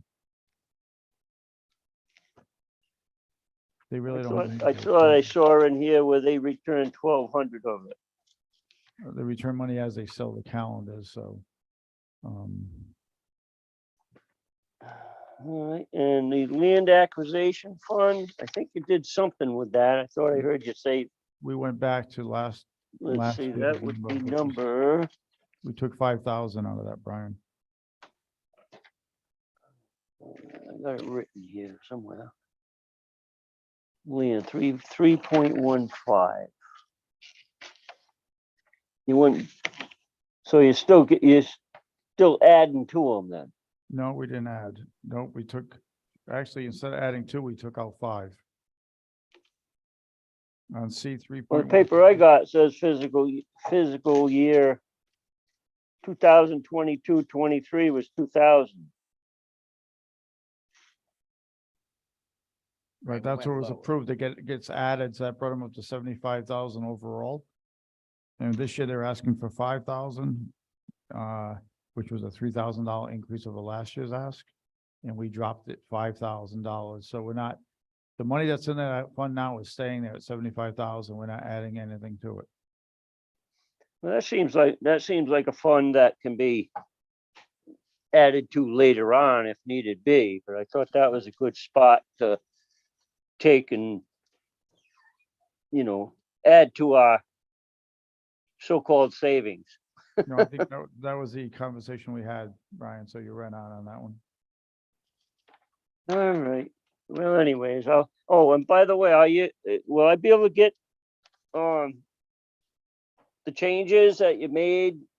Mine's all marked up now. I was wondering if I can get a new copy. I know it's for It's all marked up. tomorrow, but I don't know if you'll have one that quick. We'll have these tomorrow. Tomorrow afternoon, Brian. All right, I'll be down tomorrow afternoon then. Okay, Thank you. thank you. Any other hands up? That was it? That's Okay, then I'll motion that we vote on this budget as we amended it this evening, and send it to the Board of Finance tomorrow for their review. I'll make a motion to send the budget. You want to read the total, Christine? Government operating, $5,543,632. Redemption of debt, $1,382,949. Capital, $415,420. Make a motion to send that to the Board of Finance for review. I'll second. Okay. All in favor, say aye. Aye. Aye. Okay, the budget discussion's over for this evening. Ordinance changes.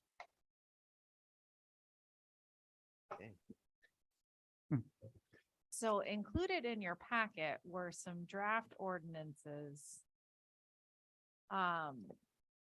So that we can get these hopefully sent over to the town attorney for final review, and then we will continue to move. So the first, it would be the, Chapter 19, taxation, Article 1 in general, Section 19-4, waiver of certain taxes due.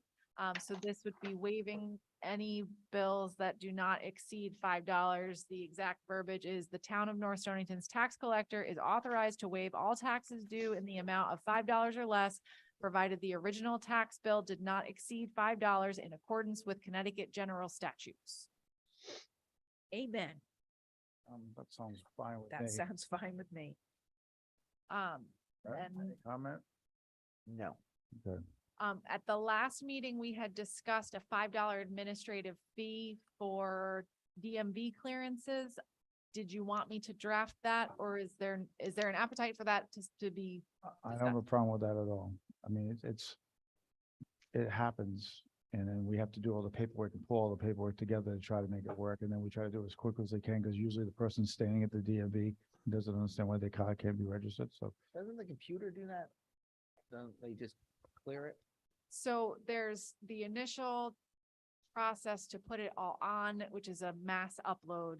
And then as people come in and clear, you have to go in and do individual clearances through the DMV website. it's like a service charge. It's like bouncing a check or anything else. When you do it, you get it as a service charge, because you're causing more work than you would normally have, correct? You only get the hold put on if you are delinquent in.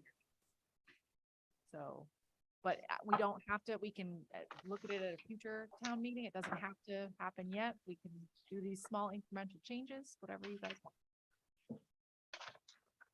Is the idea to get these on, in a May town meeting, correct? I would like to bring any we have ready to the annual town. And we'll have meetings between now and then, so we have, how many meetings do we have between now and then? One. Just the April 11th Yes. meeting? So if you're not comfortable with something, we can leave it off for this evening. We don't have it yet, right? We don't have it yet because I didn't know if you wanted it or not.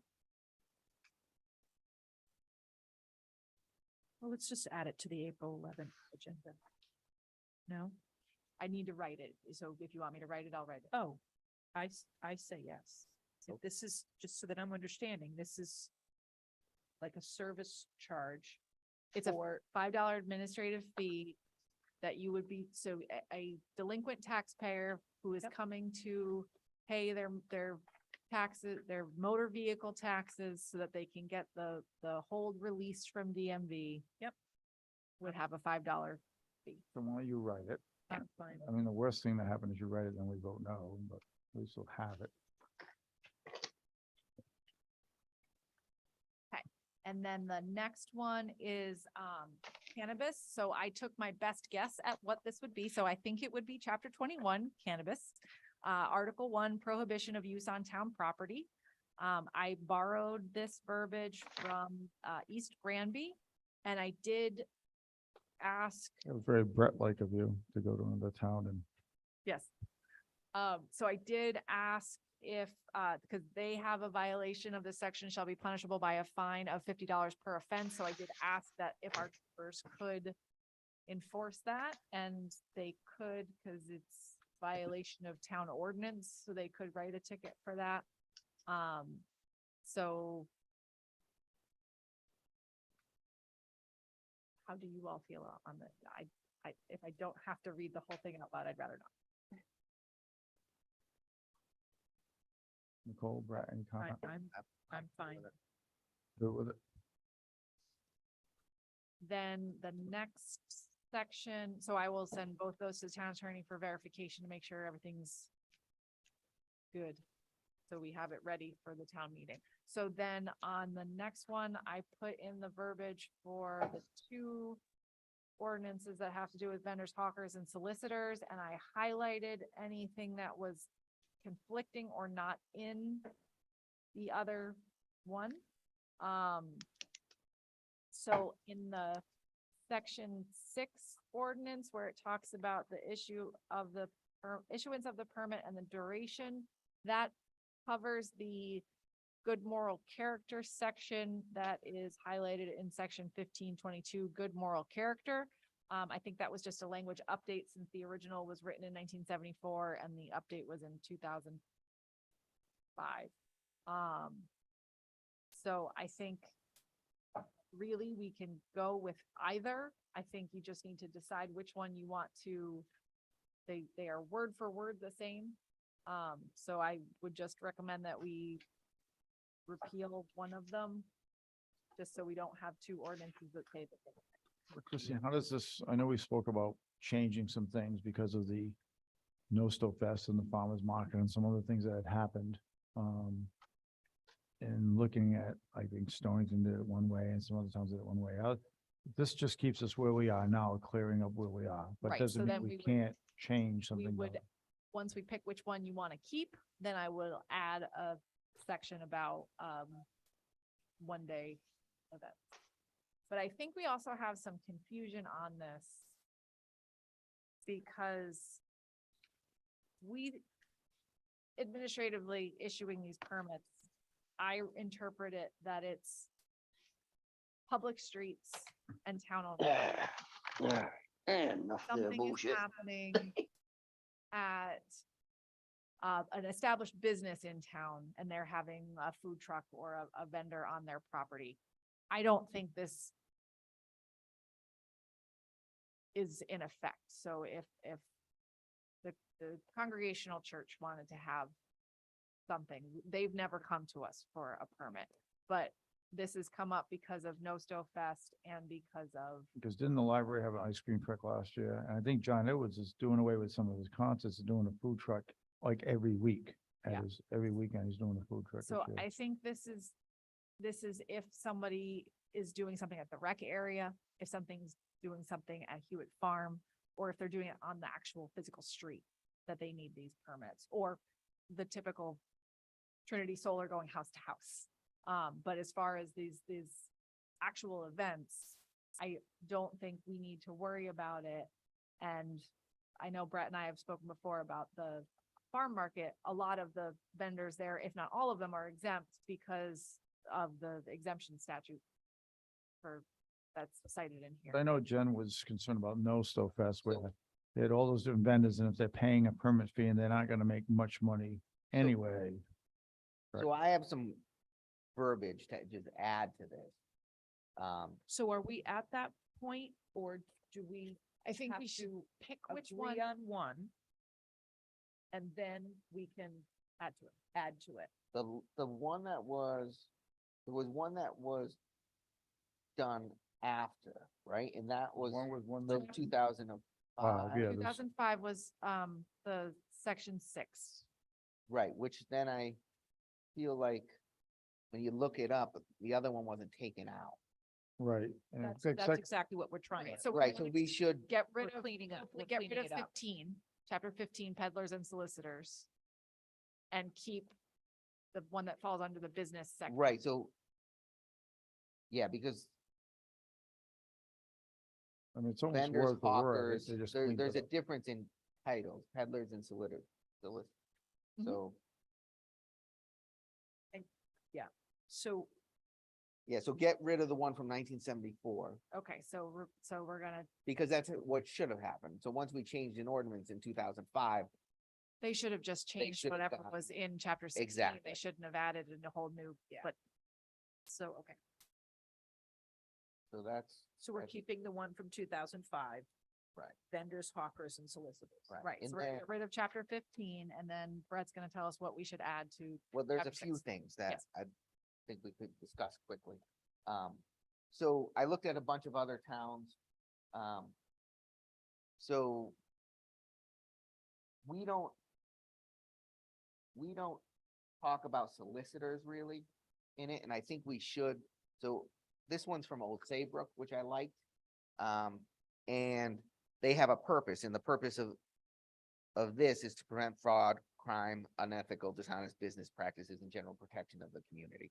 So they talk about hawking merchandise, books, all that stuff. But they also talk about solicitation, in, like we have in ours, but they talk about the making of surveys or for research purposes, analysis, opinion polls, rating data, and any other similar work which involves interviewing door to door or upon the sidewalk, streets, and public places of the town.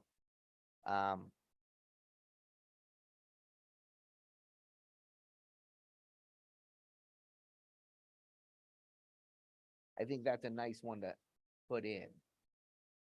So people Do we have people doing that people go and ask questions all the time. door to door? But it's more about the safety. So we see Facebook posts all the time about this person pulled up in my driveway. Who was it? So I did find there was one town that every permit that someone had is on their town. So you can see who's approved in your town to talk to. Now they only had like 10 from Anderson Windows. It was the one I saw.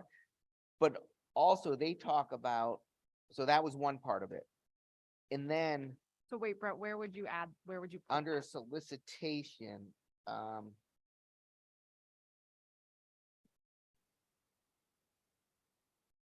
Can I make a suggestion? Yeah. 'Cause I've been up since 5 a.m. Can we just approve to remove and add that to a future agenda? I just don't know if we have, So if No. Brett sends it to me, I can add everything in and then you can review it at the next meeting. And if you're good, then I'll send it to the attorney and then we'll have it for the town meeting. can we just touch on a few of the things? Cause there's no point in writing it if you guys don't even like the idea. Okay. So that was one, and I can send that if you like it. But I just don't see if they're not actually selling anything, how does They're it sol- fall so- under soliciting? Soliciting information. Soliciting information. So how is that different than political canvassing? So it's different because political organizations are exempt from these policies Really? by state statute. I believe. I have that printed. What are your other suggestions? So the other things is that each person, not just company, gets a permit. Is that how it is That's what now? we do. So we have multiple people from Trinity Solar that have come and paid. Okay, and I think we should up our fees for that. So as I look at a lot of the other towns, I won't say all, but a lot, they have, they have a fee of $25 for a day, 1 day activity, right? So if it's a 1 day thing, it's $25. For a 6 months license, it's $100 per person. $200 per person for a year. So these companies are making money off going door to door. It helps pay for us to keep track of them. So what is our permit right now? $25. So we would need to change section 6, 194, issuance of permit and duration if we're not having it just be a year. And section 6, 195, permit fee. Which are very easy to change. Yeah, so I'll send you that as well. I So do agree. you want multiple options? I think, 1 day, 6 months? So would the 1 day be the? We'll incorporate the 1 day for the special event. well, I'll get to that. Okay. So, So that's a no. I mean, yeah, we could talk about that when we get to that. But I do think there's a big difference between a 1 day event and somebody that's every day knocking on people's doors, soliciting for money or for an item. And then one thing I think we might want to take out of here, because I don't think we get it, is the name and address for whom orders are to be solicited or filled. Do we get a report of everybody that ordered? Or who they're going to see? So unless we're enforcing it, why do we have it in? So those are a few things I think we should look at, and that's under section 6-193. 193, thank you. All right, and then the last part is, so these are issued by the for selectmen, and the addendum would be the Board of Selectmen may waive the requirements for a peddler. So this came right from Stonington. May waive the requirement for a peddler's license for special events such as, but not limited to, the Taste of Mystic, Mystic Outdoor Art Festival, or River Glow.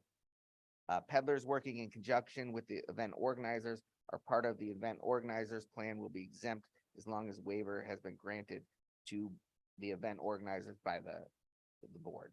So do you want to put anything in there as an example, or can we just say as approved by the Board of Selectmen, and then as we get applications, I'll bring them to you guys at your meetings and you can approve them? Yeah, or do we want to put what we've already had so far? So people understand what an example is. So I was thinking the light parades, the Memorial Day parade. I don't know if anyone pushes some carts around, but they might for that. Yeah. Yeah. Yeah, in the farmer's market. So just to be clear, in those circumstances, is the event organizer coming to the town and applying for one permit at one price? So they or- don't charge for that, but they have the application. So we could decide if we want just a one fee for that. Stonington doesn't do it that way. They just have the application for it to make sure you have your insurance and Okay, everything. so that, and then it would come to us to waive the permit fee for that particular event. But Yeah. if we want to put the ones that we already know of in, I don't know, so this ordinance is in town forever, like in 15 years. Yeah. I hope that, the light parade is still going, but if it's not, it's gonna seem odd. I just worry about putting in an ordinance that's meant to be here for years and years and years, specific names of events. I right, would just, I just think Stonington does it so you don't, so they know these are operational and they're here, so they don't have to vote on them every time they're coming up. But if you, it doesn't really matter, it's just, The events you mentioned in Stonington have been going on for a number of years though, so. I mean, if I was Mark, it's been going 1 year and the light parade's been going 2 years. So I would say we could always change it down the road if need be, but I agree at this point, why pinpoint who they are and then have something change down the Yeah. road? So, it'll take us 3 seconds to approve the waiver. so just in a put it Board of as may Select- waive the requirement for a peddler's license for special events. Yeah. No that sounds- examples. That makes sense. Agree. I know Jen, did she drop off? No, she's on. I know that she was waiting for this discussion and I'm hoping that we answered some of her questions, but if she, is she on mute? Do you want to call on her? I don't know. Jen, are you there? Did you want to speak on this discussion?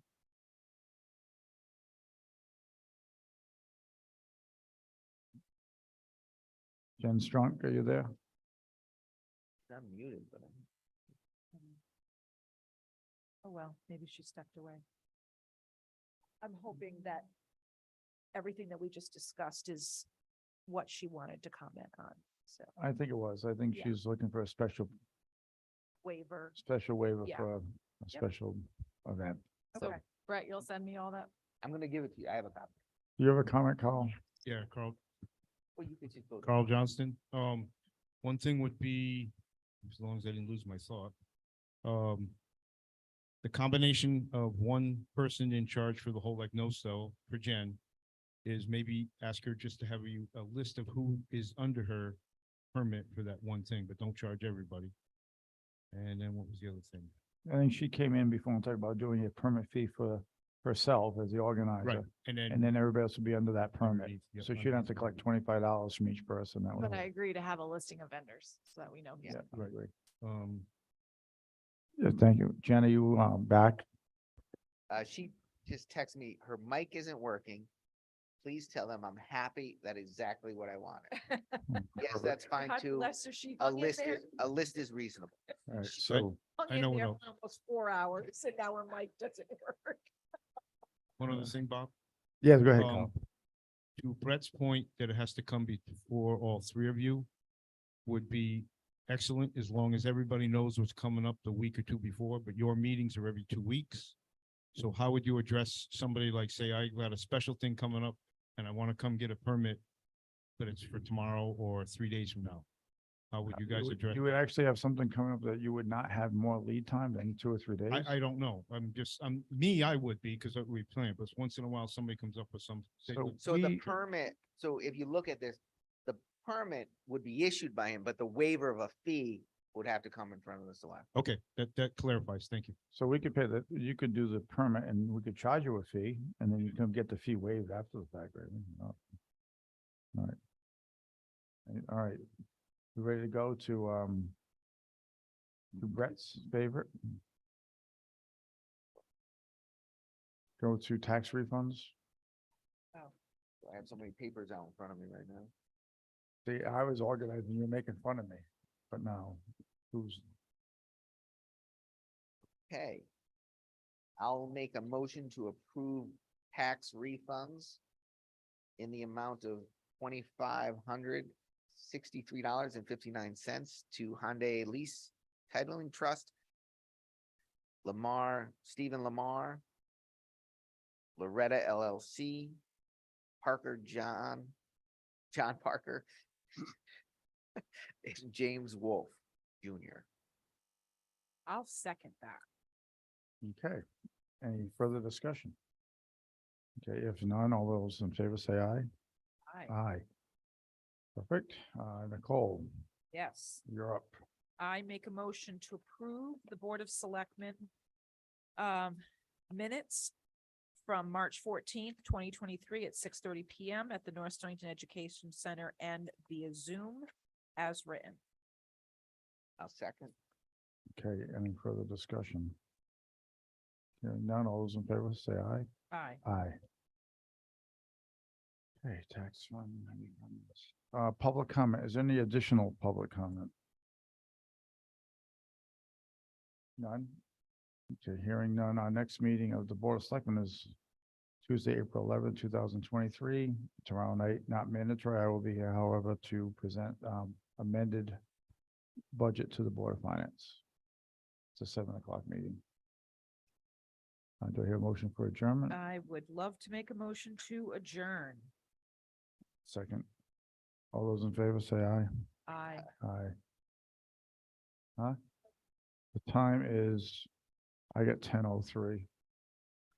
Thank you, those online and Carl who hung in there until the end.